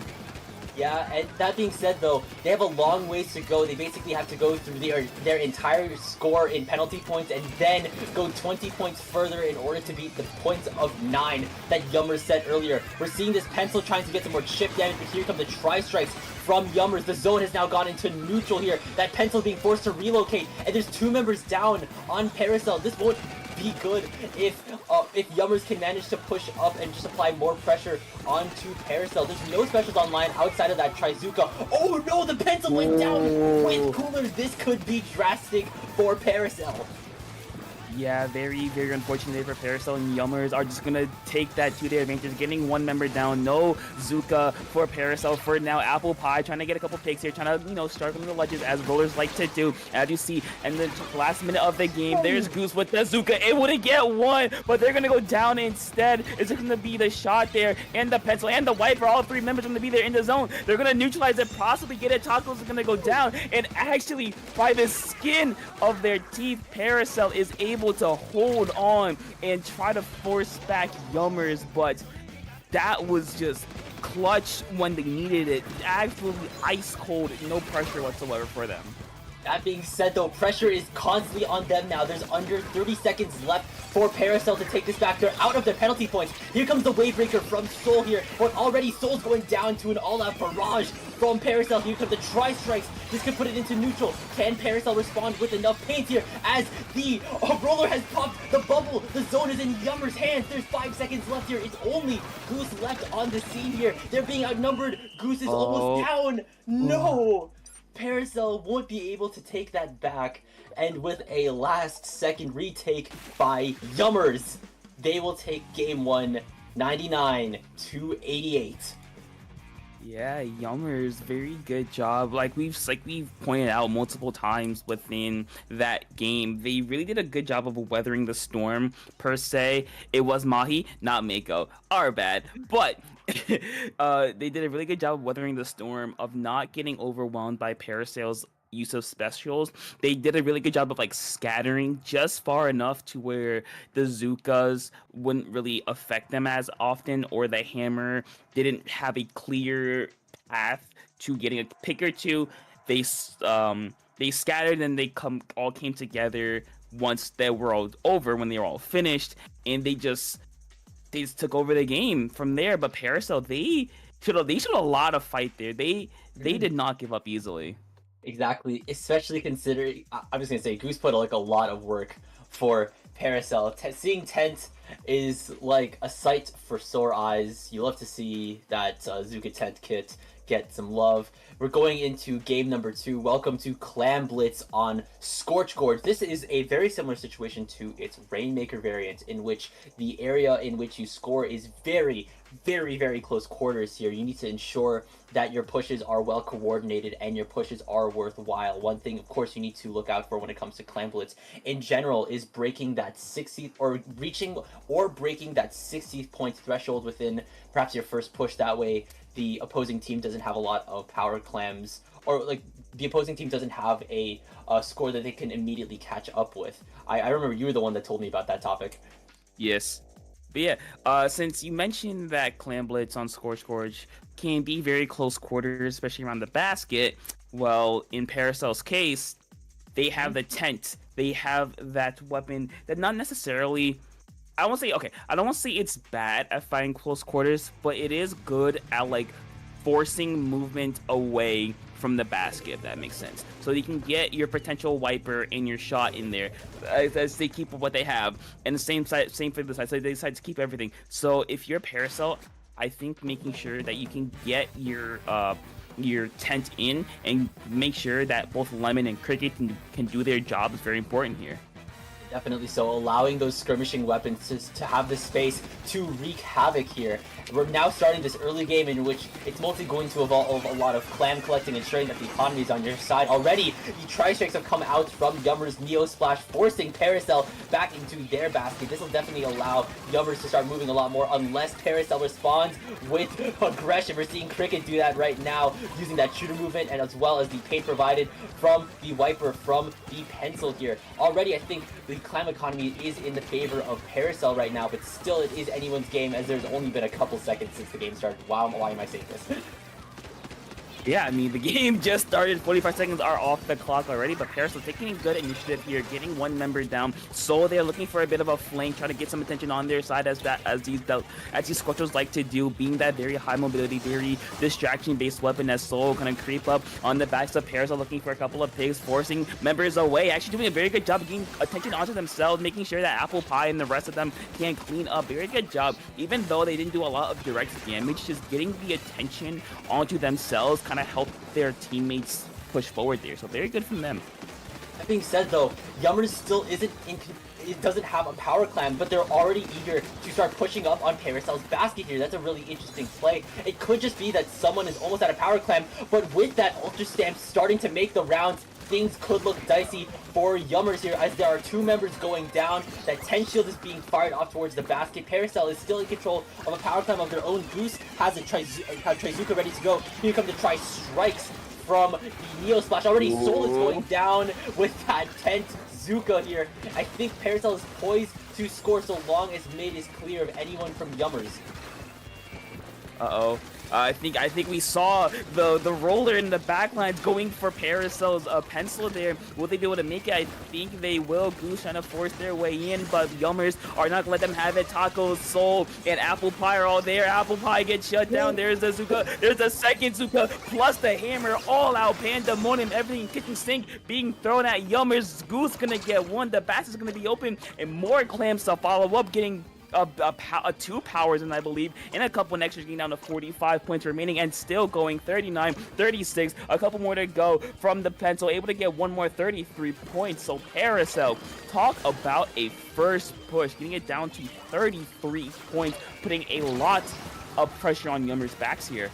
Dude, you took the words straight out of my mouth. That is exactly what I was going to say. Yummers has a very steep hill to climb, as Parasail immediately came out of this match swinging, setting the score to 33. They need to beat that. They do have the pity climb in their presence, but with that roller immediately going down, the resources are starting to be stretched thin. Tacos does have the strikes ready to go. This could this could clear space, but with Parasail having a good grip of mid and just forcing Yummers to just stay within their basket, I'm not sure if those strikes get as much value as Yummers wanted. That being said, they do have a power climb that is being built in Parasail's backline. What is going on here, Topic? We'll just have to see.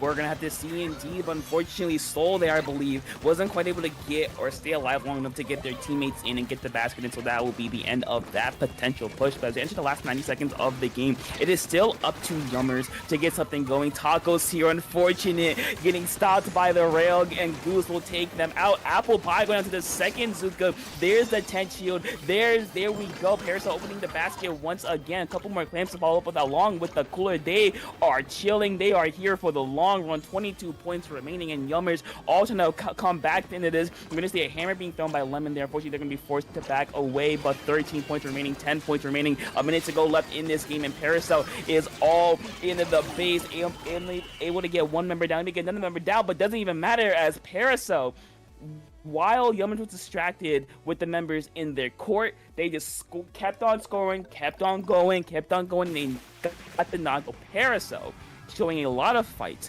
and bringing us to a game 3. I will say, Topic, when you were talking about how useful Goose's tent could be within that scoring situation, note that a lot of the fights, or a lot of the pushes that Parasail started when it came to approaching the basket, it was always heralded by that 10 shield slowly approaching forward, just denying space for Yummers to work with, and just enabling Parasail to just have a yellow brick road, in a sense, allowing them to just score freely, just set up accordingly, get those cooler down, and just position, like you said, position the shot, position the wiper right into making these really keystone multi-kills for Parasail. We're going into game 3, which will occur on TC Undertow. Yeah, and I think, so as we go to game 3, I think the biggest matchup that I am most looking forward to is very unorthodox, but it's going to be Goose on the tent versus Soul on the dualies. Now, let me explain. Both of those weapons, even though they're different classes, they kind of serve the same purpose. What I mean, they are very distraction based. The tent, you have a really big shield that's like a HP sponge, right? Your goal, get attention onto yourself. The dualies, kind of VDS, kind of like Tetris. This very high mobility, very very high mobility, very paint heavy, kind of distraction weapon where you are kind of forcing the enemy to look at you and not at your team. So I think it's a matter of which team can really fit, kind of take advantage of the distraction that both those weapons provide. Definitely so. It's like they have the same goal, but achieve them within different means. Of course, Squelchies are slippery. They have barely any end lag after their initial 2 dodge rolls. Meanwhile, the Tent Shield has the highest HP. Is the highest HP shield. Brella amidst all of them. We're going into the tiebreaker. Whoever wins this match will be moving forward into Great White Bracket as we start TC Undertow. Already, both teams are sticking with their guns, and their guns are really good. Already, Apple Pie was trying to get some sharking action here, but they have been called out by Goose. That being said, they're going back to cheesing the ledges. Call them probe alone. Once again, being forced to back right out. Probably smart, considering you have the bubble, which is very keystone on TC. Of all cheeses, you chose provolone, but you know what? I won't judge. Well, so far, Yummers are taking that and running with it, able to get to that first checkpoint. Actually, no, they're not quite able to get to that first checkpoint as Parasail putting up the Apple Pie, still sharking under those ledges, doing some damage, allowing Yummers to get some space, but it's not going to be enough. Wait, actually, no, it is going to be enough as Yummers is able to break through that first checkpoint, but just barely, though. Just barely. That's still points on the board, though. Here come the tri-stripes from Tacos here. Goose is trying to chop up some territory with that Tent Shield here. Once again, it seems like we're seeing another instance of no one is getting out of mid, but this could change. There is points on the board for Parasail, but it won't be enough for say. Already, we're seeing Apple Pie take the front lines with that V-Roller, deploying the big bubble, once again chopping up territory on this Undertow, which is definitely what both teams are trying to do, not allow any more space. Yummers has now reached checkpoint number 2 here. Parasail needs to start acting fast here. I mean, yeah, they're gonna start acting fast, and so far they're doing that as just meeting Yummers where they stand. Apple Pie gonna get a trade out of it. A lot of save time there for Yummers, allowing them to just kind of regroup themselves without the pressure of Parasail being there. Lemon able to not quite get one as Yummers gonna shut them down once again. Apple Pie is still gonna be there, getting an immediate kill and jumping back and keeping Yummers. They're keeping their foot on the gas, not letting Parasail get set up, not letting them get their resources together, not letting them get their team together. They're just going, but Cricket says gone as getting a 1 with the Zuka able to at least stop them for now. Yep, that is some damage control on the end of Parasail here. Now already they've reached the first checkpoint, but at the same time that first checkpoint seems like it's generally attainable, but now they're past it. Now they have the car going, they have the keys put in the Honda Civic, and they're starting to get out of the garage. We're seeing Cricket trying to take these off angles, trying to call out Apple Pie's flank here. They have the Zuka ready to go here, and meanwhile there's tri-strikes being deployed by Yummers, not allowing Parasail. It's a 1-point differential topic. I just noticed that, and now we just need to see if Parasail can break past that 1-point differential. There it is. They do manage to take back the lead. I mean, yeah, you were talking about the Honda Civic. I think the Honda Accord is better, but yeah, well, Parasail able to at least get the point on the board, but unfortunately there is going to be a DC, and I believe we are a bit too far in the game for Yummers to replay that, if I recall. No, we're okay. Hold on, we must consult the DC rules first. I kid you not, I think I can find an instance of probably DC rules. It was from another tournament org, but who knows? Let me see if I can find it. Okay. Give us a second. We're rule checking. Replays are allowed if the timer hasn't passed the 3-minute mark, and if the objective hasn't pushed past 50 by the non-DCing team. Yes, so at least for SOS, the DC rules are that the game, if there's less than 2 minutes and 30 seconds on the game, or the team without the DC is 50 units or closer to the KO. So I believe we didn't get past 50, right? Yeah, they did not get past 50, so I believe that is going to be Yummer's only replay of this set. Okay, Or Okay, so only replay. we're still getting one more game out of this topic. That being said, though, what we saw from that Game 3 match was really, really cutthroat. Both of those teams, once they started to get that ball rolling, they managed to get to that near 50-point threshold past that second checkpoint mark here. Yeah, I think that is also kind of where I don't say they kind of struggle, because I don't think struggle is the right word, but I do think that's where they kind of get stonewalled, mainly because the other team kind of knows, right? They both know that if they let the other team get going, they're gonna keep on going and going and going. So I think it's just a matter of how can we stop them? How can we allow ourselves to, put ourselves in the best spot to continue rolling? Definitely so. I do think that it is just a matter of how can you start getting that momentum going in your favor, whether or not that's gaining the numbers advantage or just getting the space in your favor, just ensuring that the that the defending team is just off your neck here. And I think we actually aren't getting a replay, as Senju is saying that Parasail did move forward in the bracket, so they're going on to face High in semis. Oh, well, oh, very. You know what? That sucks, but unfortunately, DCs happen. It would have been really cool to play those out. But even though we didn't get to see the end of that game, we did see. I got to see like half of it, like a little less than half of the game, and I think it really could have been back and forth. But like, of course, Parasail, they played really well, even the 2 games before this. So it's just unfortunate. Definitely unfortunate here, and now I think depending on whether or not the semis match we're casting will be ready, we may get enough time to take a little bit of a break before semifinals. So don't go anywhere. SOS will be back shortly.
Well, we told you it'd be quick, because welcome back to more SOS. We have great white semis coming up for you next. We have LAMINE YAMAL, I think that's how you pronounce it. I may be wrong, versus Honkai. Of course, I'm not alone. I am Topic, joined once again by Frostix. And Frostix, how you doing?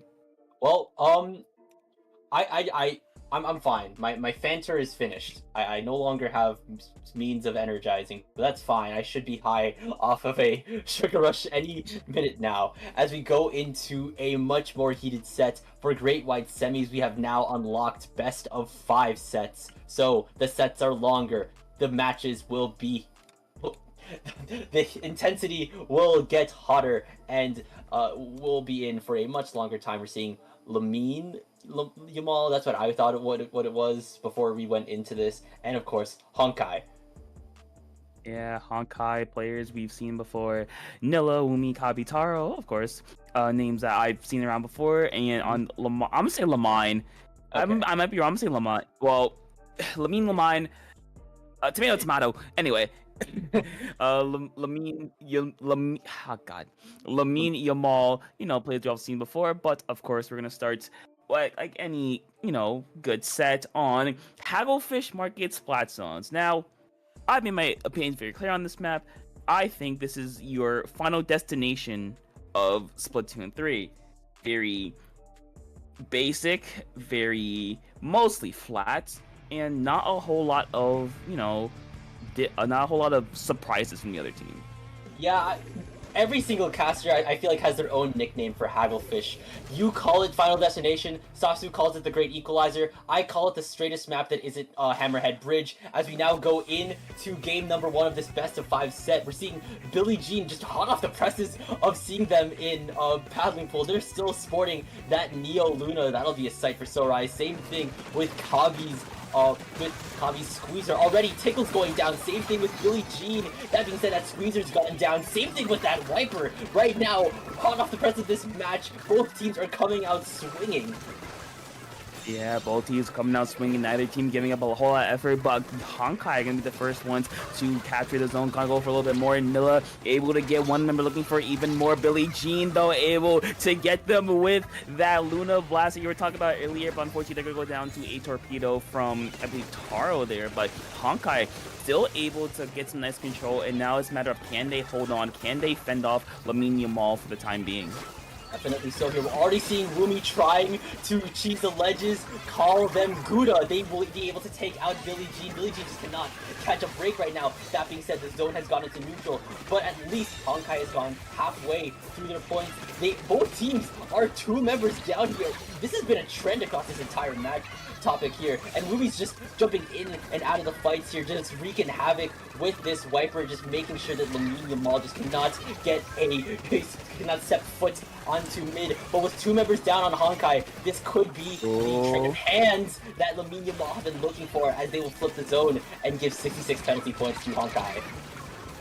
Yeah, but that crab from Nilla is gonna be there, get a kill. Unfortunately, they go down themselves. And I believe what happened there for Honkai, and what led to kind of them losing the zone, is that Taro kind of was their heavy-headed was kind of singled out, and they went down very easily. But as soon as I say that, LAMINE YAMAL probably extends a little bit too far. I'm gonna go 4 down, get wiped out, and now Honkai with an opportunity here to continue to build on their lead, to possibly break through their penalty points and keep on scoring. They do still have a very strong lead though, Topic. 33 to 66 is definitely nothing to scoff at here. Taro is walking on hot coals, and they will be going down to Tickle Scamper here. And now the rest of Honkai are starting to fall like dominoes here, as Tickle Zipcaster will be able to take out Nilla. They're trying to get sights onto, I think that's Kabi, before being forced to jump back out and relocate. That being said, they have a cold one ready for them back at the zone here. And now LAMINE YAMAL are out of their penalty points. They're going to start counting down. Now Tickle's trying to cheese the ledges, but they're just once again wisely rotating back to mid here. They're now halfway through their points. There's 3 members down on Honkai. Billie Jean's trying to flush out that last one. Taro here. They're already out of the 40 threshold into the 30s. They can take this back. Yeah, and I think a very underrated part that we kind of missed on stream was the shot for LAMINE YAMAL.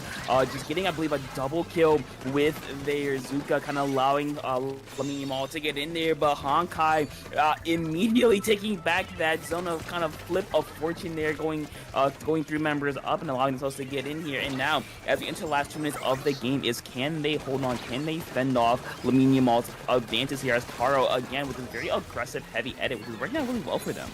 Yeah, exactly here. Honkai need to start upping the ante and start leaving a Honkai impact on LAMINE YAMAL. But now the zone is in neutral here. There's 1 member down on each team. Wumi is in a 1v3. Things are looking dicey for them. They're going down though, but at least Honkai is still in control of this zone. That being said, zone's back into neutral. All 4 members of LAMINE YAMAL are on the scene already. There's no splash to worry about, and zone is now in the control of LAMINE YAMAL. There's going to be close to 1 minute left for them to go through their massive amount of penalty points and get back that 1-point lead.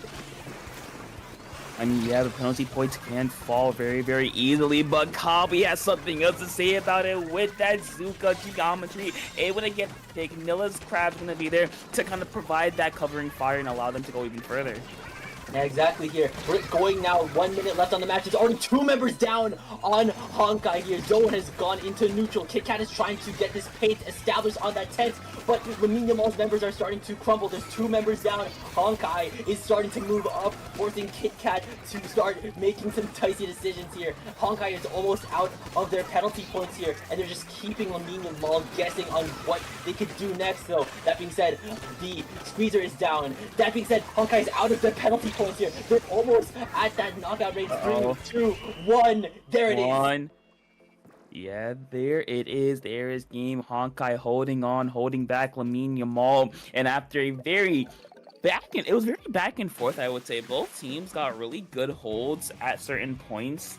It was just like Honkai, they got the last main advantage and they took full advantage of it and just won off of that. Yeah, definitely so here. When it comes down to a map that's just as fight heavy as Hagglefish Market, ensuring that you have the man advantage, the numbers advantage on your side is very important to at least allow your presence on the map as a whole to just be very sure, and that just allowed Honkai to take game 1. Game number 2 of this best of 5 sets. Say hello to Spinner City, Rainmaker on Museum.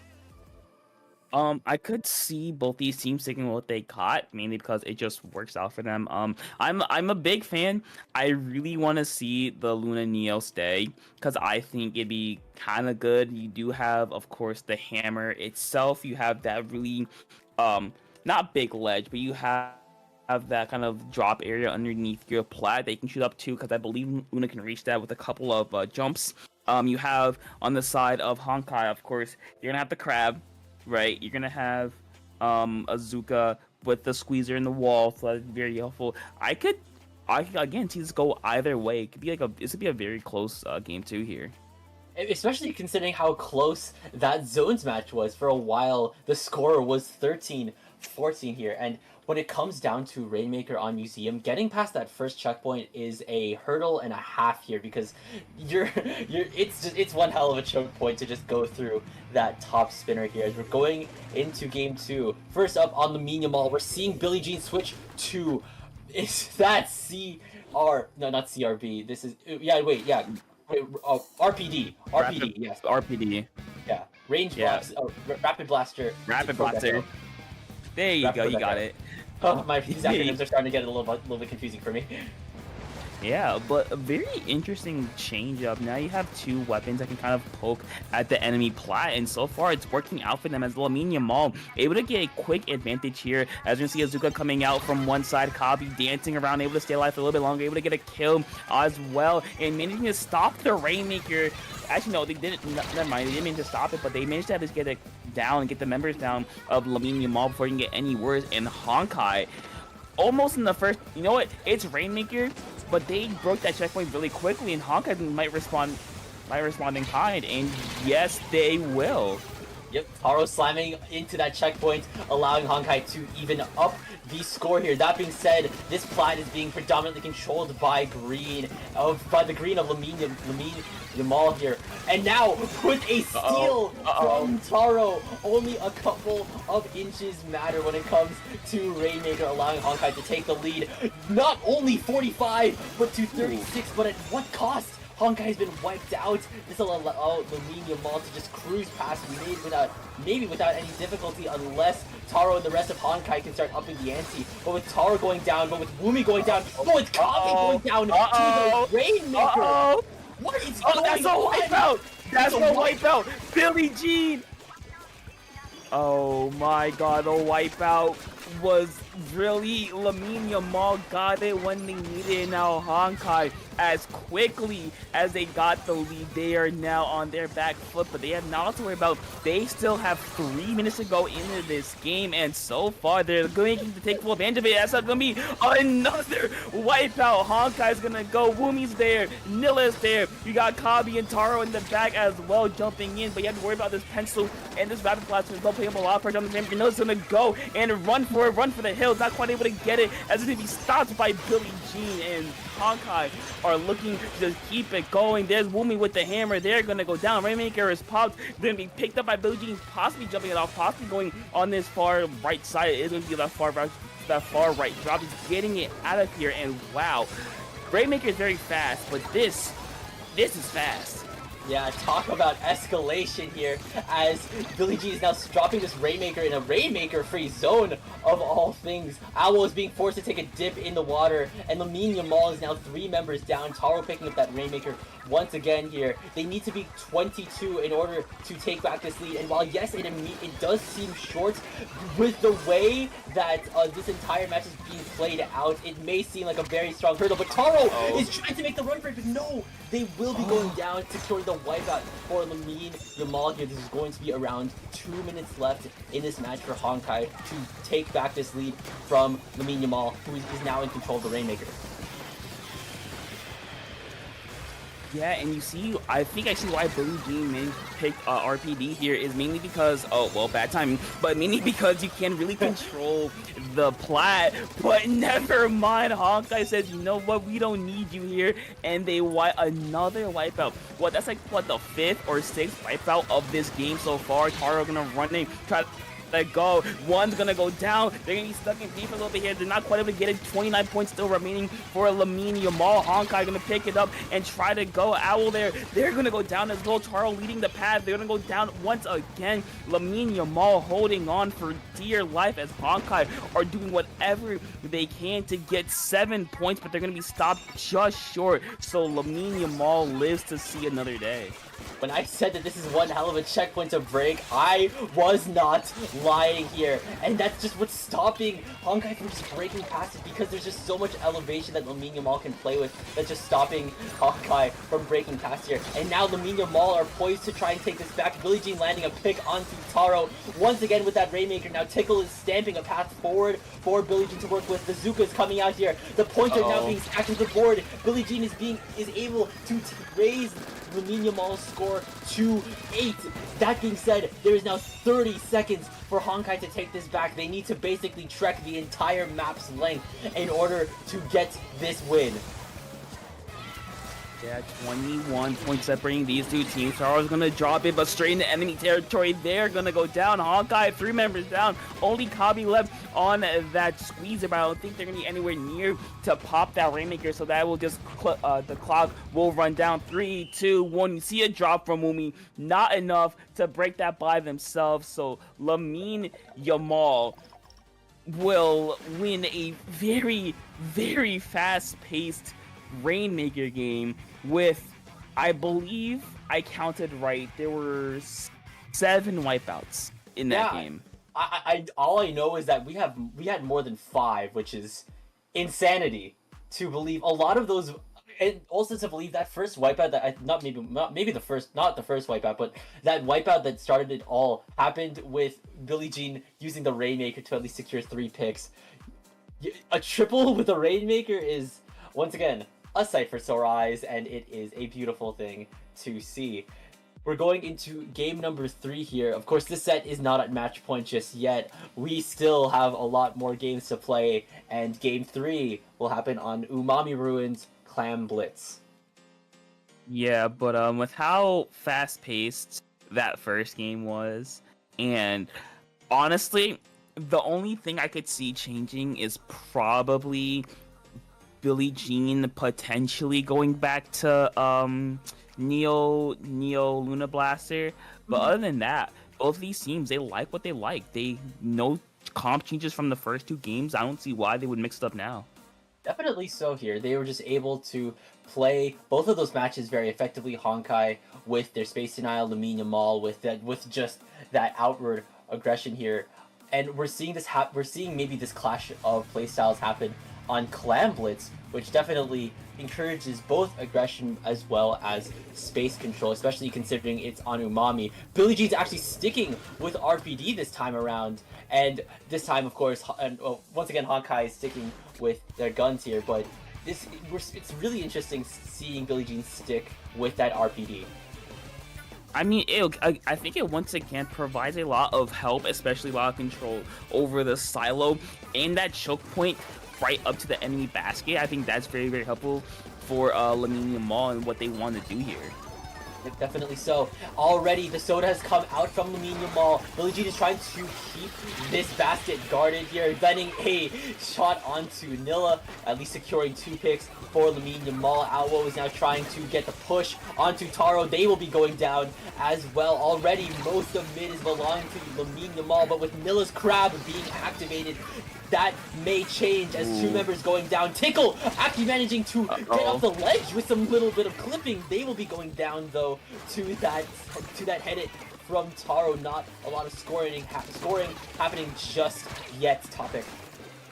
Yeah, both teams responding well to each other, not allowing them to get too much of an advantage here. I see a lot of mid being fought here. Taro going to be forced back by Tickle on the Viper here, as we see Honkai again, once again, trying to force way forward. There's a cooler. Nilla's going to be somewhat close, but not close enough. Actually, no, they're going to go down, but Kabi has a Zuka almost at the race, so you have to be a little bit careful of that. But LAMINE YAMAL are not going to give up. The ball is going to get thrown off the side of the map. I don't know if that was possibly a misinput there. Very unfortunate for Honkai there, so they have no claims to work with here as LAMINE YAMAL. We're going to keep on going. 2 members of Honkai are going to go down. They're going to get the score, but possibly a couple follow-up claims are going to be there, but Honkai going to provide some defense. One's going to go down. The hammer's going to come out. Able to get 1 before going down in a trade. I believe that will be the end of the push when getting the initial power in. So yes, you did score, but you didn't really get a whole lot other than giving Honkai a free power clam.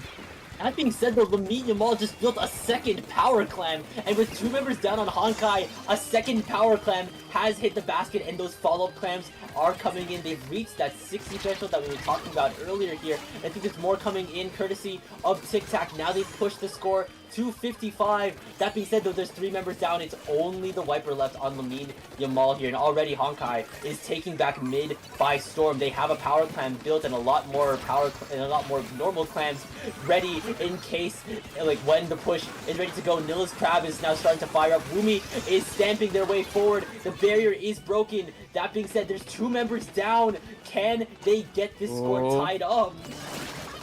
Yeah, they're gonna try to do that. They get the power in, but not gonna be enough. They're gonna be 2 points short. 1 clam away. They're gonna jump in with a power clam. No, a couple clams. They're able to get the lead. Maybe even more. There's Taro going in, getting the power in, and now Honkai are gonna keep on going down to 25 points remaining. I believe that was all in 1 push. Getting 75 points is pretty good if you're looking at them. So now LAMINE YAMAL, you're again on your back foot, down 30 points here. Not just down 30 points, but down 2 members, with Kabi taking 2 kills for themselves before going down. And already Honkai is starting to take back control of the mid that was formerly constantly in control of LAMINE YAMAL. Now Nilla, as well as Wumi, are just taking control of the basket. That's another power clam being tossed in by Nilla, breaking the barrier for Honkai here. Maybe that was just for pure spectacle, as no one from Honkai is just deciding to go in, but even still, that's less time that LAMINE YAMAL can use to score. There's going to be around 1 minute left very soon.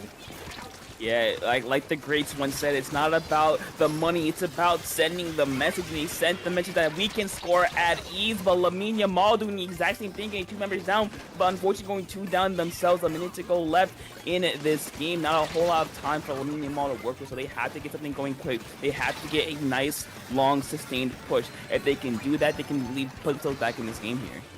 Definitely so, and with Taro already down here, they do have the makings. There's 2 members down on Honkai. There is at least 2 instances of maybe power clams, but Wumi won't land that hammer though. Aloe and Kit Kat are there. Wumi has gone down to the Trizuka. Same thing with Taro as well, but no power clam is in yet. Kabi is the last line of defense, and they are the last bastion that Honkai needs. No one is picking up these power clams, Topic.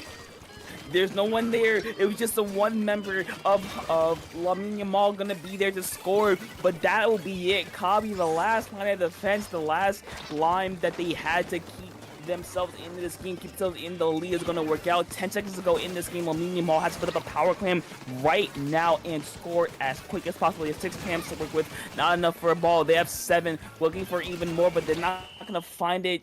They won't find it, and Honkai will hold on thanks to the efforts of Kabi at the very end, and they will take a 2-1 set lead after a very, very close game. And Kabi putting it on their best Gandalf impression, making sure that no one shall pass for LAMINE YAMAL here. That would have been really volatile if all 3 of those power clams went in. It seemed like LAMINE YAMAL had the means to go in. They had multiple members down courtesy of that Zuka triple, not Zuka triple, but Zuka double. But even when Wumi tried to stop them, they go down as well. But then here comes Kabi with that squeezer, deadly with the squeeze taken out. Most of those members, not allowing those power clams to go in, making them fade away, and then just putting LAMINE YAMAL into panic mode, forcing them to go into overtime with barely any resources to their name, which, of course, like you said, gave them the set lead right now. This is potentially match point if Honkai is able to win on TC Inkblot. Man, I cannot wait to make my Sisyphus references again, because if there's one thing about Inkblot Art Academy, it's about making sure that you can get past checkpoint 1 effectively, because if you don't attack bats and divide your numbers effectively, your tower will be rolling down the hill like Sisyphus. Well, I think you mean checkpoint 2, because checkpoint 1's like right. It's 2. Yeah, it's 2. Yeah, 2 is right on the. You're fine, but 2 is right on the top of the uninkable, while for 1 is in front of the plat. But yeah, I do agree, right? If either team can effectively get a member onto bat and control it, you kind of just get. It's like I don't say you get it for free, but you do kind of get the checkpoint. But I do think that is like the biggest choke point of the game, because you are initially coming from a very bad height disadvantage here. So I think it's just a matter of getting like a 1 or 2 down situation, and then just going as fast as you can to bats and just securing it as soon as possible. Yes, especially because if you don't manage to get control of bats, it'll just allow that defending team to have that high ground advantage over you when you're trying to cruise to that 3rd and final checkpoint here. To that 3rd checkpoint. It's very vital here as we now go into game 4 here. Once again, this is match points for Honkai if they can take this back here. We'll have to see. Billie Jean has now switched to, I think that's just vanilla blaster, so that's gonna sport some bubble action for LAMINE YAMAL. Yeah, that's a very good. It also makes really good help for sitting the blaster on top of that, making sure you have a nice little, personal space that you can work with here. But the question is, can they get up there in the first place is the real question here, as unfortunately 2 members of LAMINE YAMAL, 3 members of LAMINE YAMAL, a complete wipe up. It's been 20 seconds and Honkai are just going 3 members. I said 1 or 2. They said, you know what, let's send the whole team except the pencil or except the heavy editors. Like what they're doing, Nilla with the crab, able to get one, able to get another one with Kabi's help. The Zuka's gonna come out as well, not quite able to get a pick there, but Honkai are already at the 2nd checkpoint, and they're able to break that 2nd checkpoint. Sisyphus's ball is not rolling down the hill just yet. Taro is just sitting here untouched for the most part. Village is gonna get the tower. They're gonna go down as well. There's just a pencil left. As Kit Kat trying to affect the tower, able to get Taro down. They're going to down the Whoopi, but jumps are coming in. That's the third checkpoint. It's okay. It's been a minute in the game, and Honkai is already through all 3 checkpoints. Wumi's still going to be there. They're going to go down they're going to go down, and that will be the end of a push. But that's the push you're proud of. All 3 checkpoints in a minute is insane. Yeah, talk about coming out of this match swinging. 11 points, like only 11 ticks left on that tower for Honkai. What a push, as now LAMINE YAMAL is trying to get their push going. You will be able to get to that first checkpoint, but already met with some resistance as the pencil is going down thanks to Taro. Aloe is trying to take that incline up to Bats, as LAMINE YAMAL is starting to move past that first checkpoint, but with that cover fire courtesy of the Crab, and with the pincher play coming in from Wumi, that push is coming to an immediate close, as now Honkai is right back on in the seat of the Honda Accord and driving. Yeah, they're just putting their foot on the gas. They're not letting it go. Pedal to the metal, keeping LAMINE YAMAL on their back foot. And so far, it's been working because they've been getting these picks. They've been having a main advantage for a majority of the game. That's why. That's what led them to get to this point where they can just hold on. Wumi, nice one shot there. Just making sure that LAMINE YAMAL cannot stay where they are, cannot stay comfortable. Wumi's going to get another pick and just keep on going. 42 members Honkai are going to go down. Wumi just staying alive in the back, just being a big distraction. There's the hammer coming out, looking for a pick. Not quite able to get one just yet. The hammer throws, not quite able to do enough damage there, as they're gonna go down. And I believe that will be the end of the push for Honkai. But Nilla's Crab, my thing to say about that. Even still, though, that's just a lot of attention being distracted by Wumi here, just forcing LAMINE YAMAL to get their eyes off of the tower here. I just heard Azuka. I don't know who it came from, but already Kabi as well, as I think that is Wumi, and Nilla are right back onto Bats, storming the front, as I think Taro is on tower, once again trying to get that cruise on. There's 2 members down. Kabi does have the Azuka here. That being said, they are at a numbers disadvantage. Kabi can force to back up a bit. That being said, 2 members are down on LAMINE YAMAL. Honkai are just ready to throw hands right now. Oh yeah, both teams ready to throw hands. Billie Jean stopping that, looking for even more, popping a bubble on tower to make sure Nilla can't do a whole lot of damage, forcing them away. They're gonna go down. So now LAMINE YAMAL, after 2.5 minutes of playing defense, they have the opportunity to get some more points on the board, making their way up to the second checkpoint, trying to take control of Bats. One's gonna go down. Wumi gonna go down to a direct, but now without getting a trade with the help of Taro. But LAMINE YAMAL through the second checkpoint, they're looking to score. Tickle's gonna go down to Taro. Zuka's gonna come out as well, and possibly more points gonna come down here. But Honkai just closing the door, closing their jaw, and allowing them, or not allowing LAMINE YAMAL to get any further. So a minute to go in this game, and LAMINE YAMAL still has to break that third checkpoint, which would be the hardest for them to do.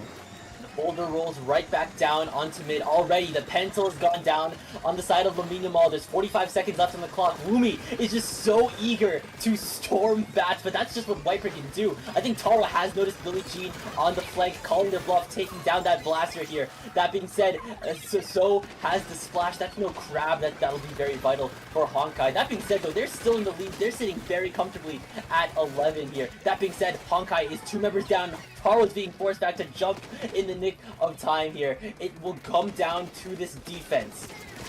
I mean, yeah, this is it. 15 seconds remaining. Nilla looking for this kill, able to get one, looking for even more, being a distraction for LAMINE YAMAL, able to get a second one, looking for the third to end this game, but no, LAMINE YAMAL able to keep themselves alive. And here we go, the path is painted orange, looking for that third checkpoint. Aloe there's Tickle as well with the hammer, trying to clear out some path, clear out a space, but 3 members of LAMINE YAMAL going down.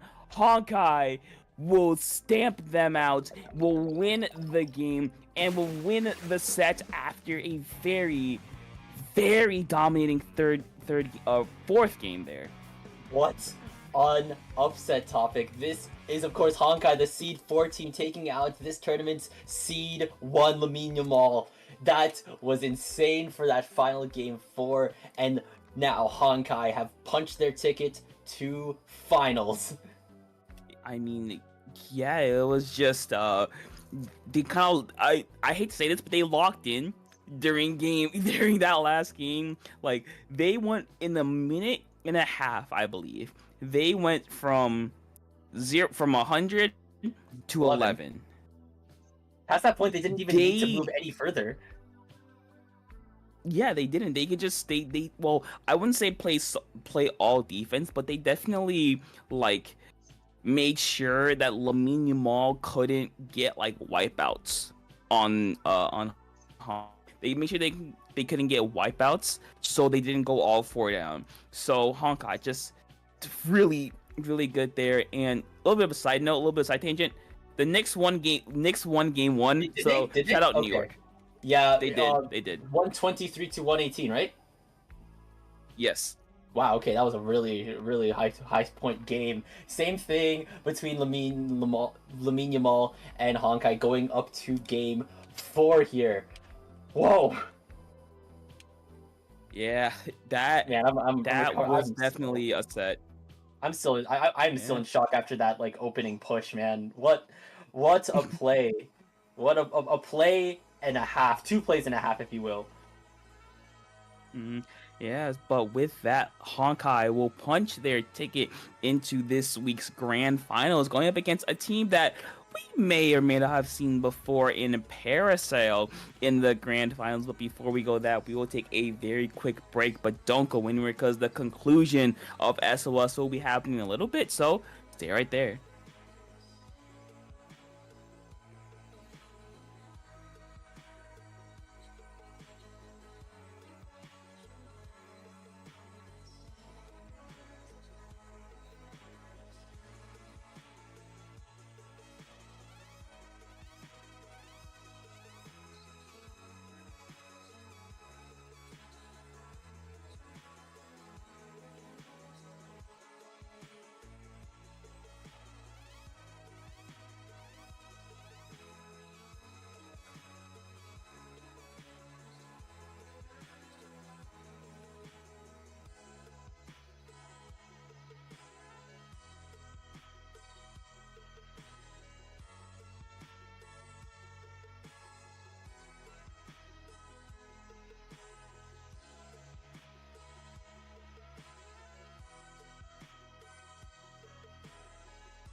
All journeys have their end, and the end is nigh as we enter grand finals of SOS 189. I am Frostix, joined by Topic. We're hot off the presses of seeing Honkai take that final tower control win against the number 1 seed LAMINE YAMAL, and we're now seeing Honkai again go up against another familiar team, Parasail, in finals. I mean, what we just saw from Honkai, they're hot. They're hot off the press. There's some Belgian waffles right off the press. They are steaming with how well they played against mind you, the number 1 seed of the whole tourney.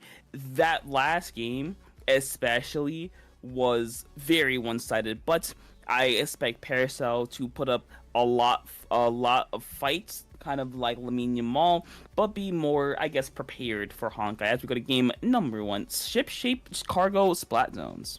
Oh boy, the Lockout Central is what I call this one here. And, you know, a lot of maps have the potential to be a lockout heavy map, but I feel like no other map showcases this more than Ship Shape here. We have the return of Goose with the tent here. Let's see what Honkai has in store for a comp like this.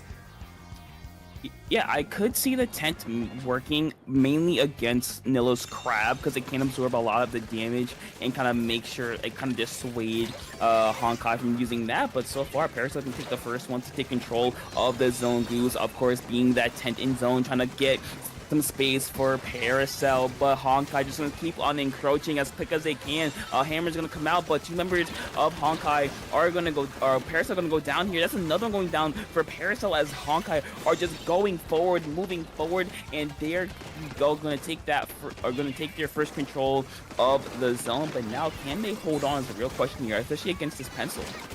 Definitely so here, but we've seen Kavi just take the plays right for Honkai, being able to take down 2 kills, being able to take out 2 picks very easily here, allowing Honkai to take the lead back here. That being said, Parasail needs to start breaking out of their own spawn in order to get their feet back onto zone here. It could be possible with Goose's tent here, but already there's 2 members down here. CJ is trying to keep this damage control by getting rid of Woomy here, but now the rest of Honkai has spotted them here, and already Honkai is within the 20 threshold. Yeah, it feels like Parasail is a bit in damage control mode right now, but now they have to really aggress, really have to go forward. As we're going to see Goose here with the tent, but unfortunately Kabi says no tent for you. That's a wipeout, and that will be a stamp on game number 1 Honkai. He talks about Lockout Central. They got in, they locked out, they won. That should be a really big sign to Parasail that, hey, we Honkai, we're not playing around. We're here to win and go home. Exactly here. The engine of Honkai's Honda Accord is still fired up after last set, and it is evident with this knockout on Ship Shape. Game 2 will be on Rainmaker Manta Maria. I feel like I see this one less. Honestly, Really? it's yeah. Strangely enough, I see more Brine Water zones than Rainmaker Manta. What? Hold on, wait, okay, what? Yeah, I know it's definitely crazy, but I've been seeing Brine Water specifically zones variants, maybe for good reason, for a lot more than Rainmaker on Manta Maria, or just anything on Manta Maria. Really, it's an enigma, but we're seeing Rainmaker Manta Maria here. I think it just depends a lot of what this map kind of, I don't want to say boils down to, but when it comes down to Rainmaker Manta Maria, it's just about maybe decisions, I'd say, because as soon as you pick up that Rainmaker, you are presented with a choice to go battle it out through streets or make the jump, or just make the jump. Yeah.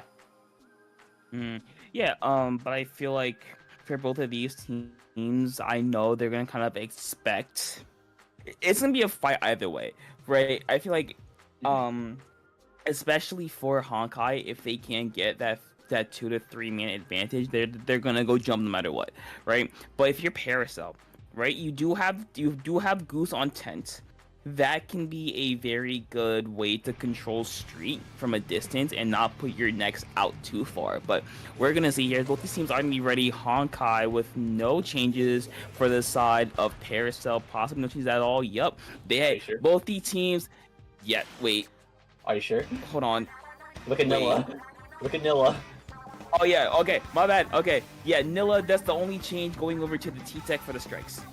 Exactly here. Now we have a newfound set of displacement. We saw Nilla on Crab for most of this tournament so far, but Nilla's now on T-Tech. This will at least provide them with a little bit more, I think, fight in their hands as Nilla making the wraparound.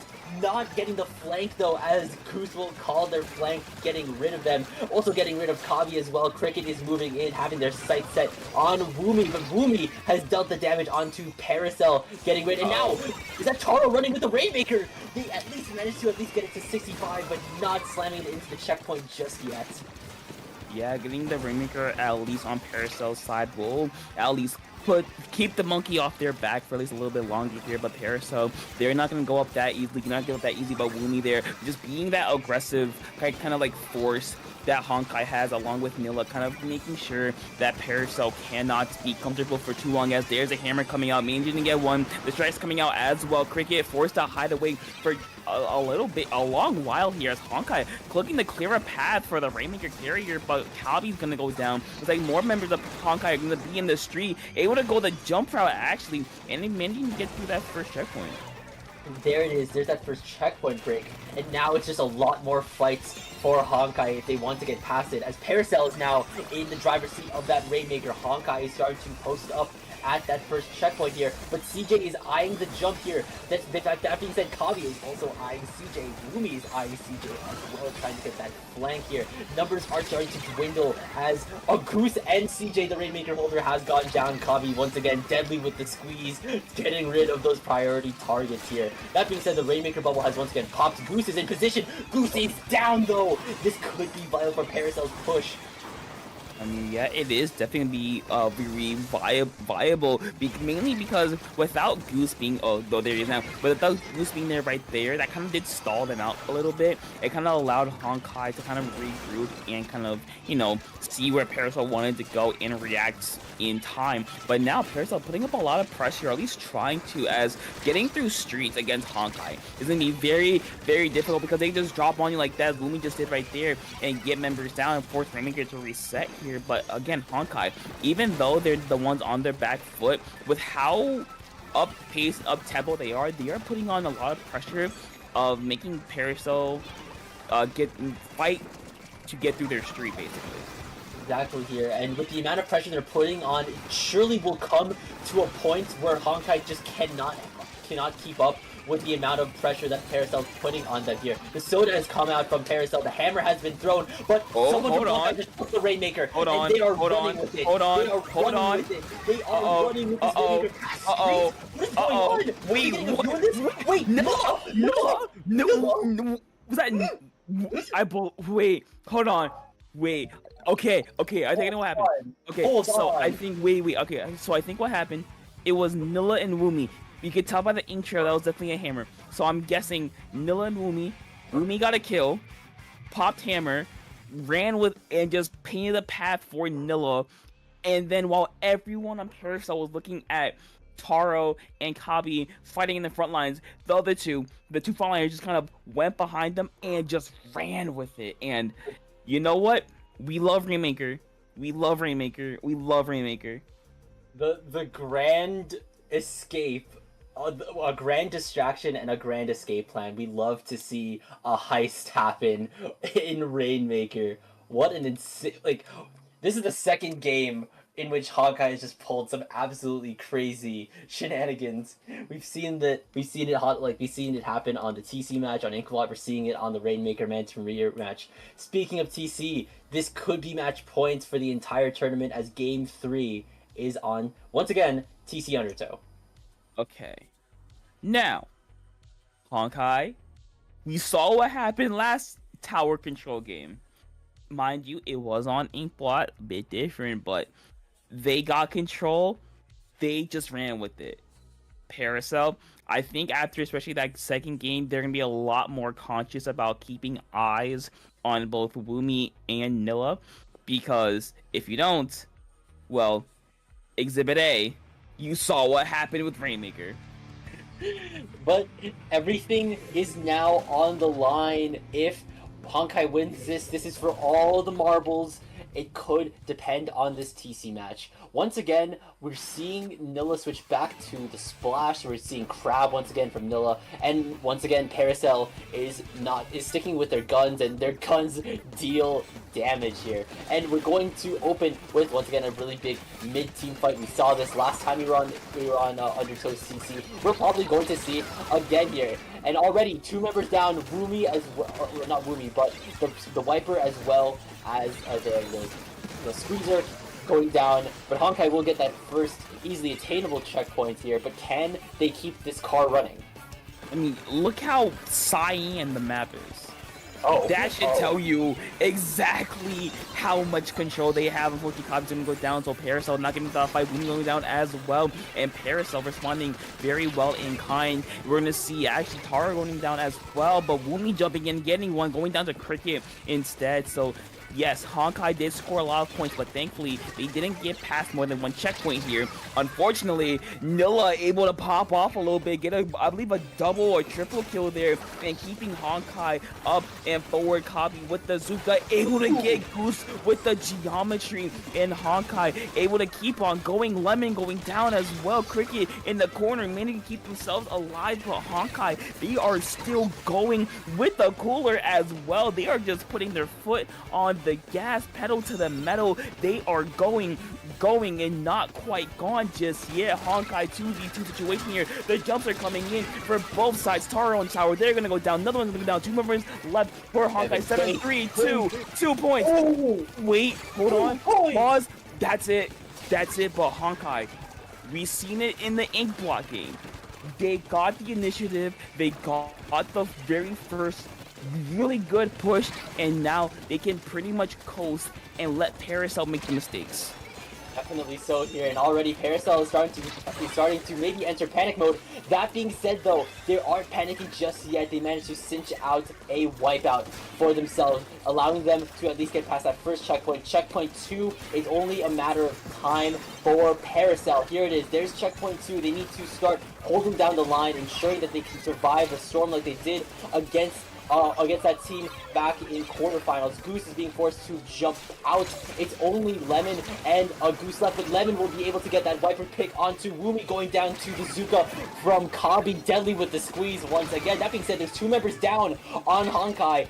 Back to back here, and with only Nilla and Woomy left, they're going down to CJ here. With that being said about Parasail, there's 2 members down on their end as Tower coasts right back onto mid for another mid-team fight here.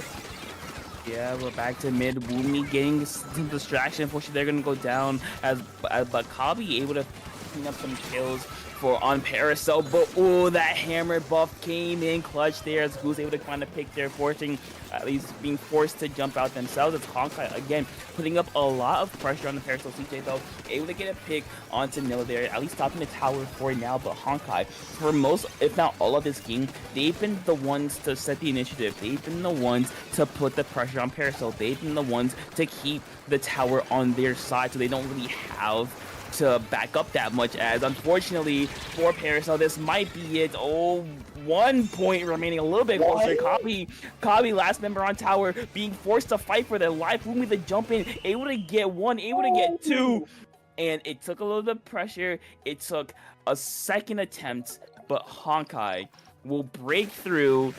They will win the game.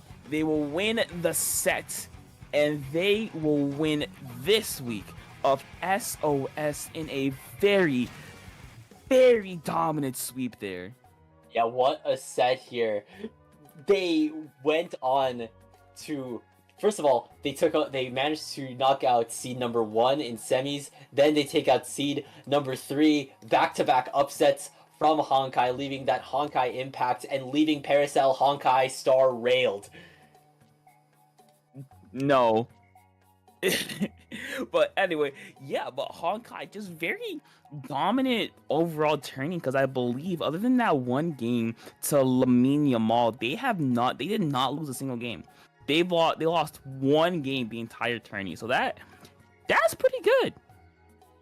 It's really good. It's really, really good here. And Honkai have just been so eager to just be aggressive, not allow any team they face to just regain their composure and try for a counterattack. We saw that with their matches against LAMINE YAMAL. We saw that within this Honkai and Parasail match here. It may have just been the case because they took the round 2 Great White sets in a 2-0 against Fruit Punch. Same thing with Free Throw in round 1. This is a record and a half. Yeah, shout out Honkai once again. Parasail, you listen, no shade to you, but you made it far. Unfortunately, Honkai was just, they had your number. They knew what they played their game, they did their game plan, and they executed properly. Unfortunately, they just they were in the Honda Accord, and you were just there. And I think I'm winded now. After seeing all these fast-paced games, I just can't. My mind's just starting to not be able to keep up with everything that's going on topic. But I think with that, this tournament has now come to a close. And before we shut the doors on this week's SOS, we have a little bit of housekeeping left to do before, of course, we close out topic. Where can the good people of Twitch chat find you? Yeah, you can find me mainly on Blue Sky at Topical2, but also on Twitter as well at Topical2. There are many posts about where I'm commentating next, or just whatever I feel like. That's really it. Frosty, what about you? Well, of course, you can find me at Blue Sky not Blue Sky, but my Twitter below at TK_Frostix. Same thing with my Blue Sky at Frostix, bluesky.social. And you can also find me, if you want to just talk to me on Discord, it's just Frostix, all lowercase. I don't mind that. And if you want to support some of the work that I'm doing, you can read my web novel Gap Year on Wattpad. I swear it's worth your time, just like these tournaments. That's aside from the point. We are getting sidetracked before.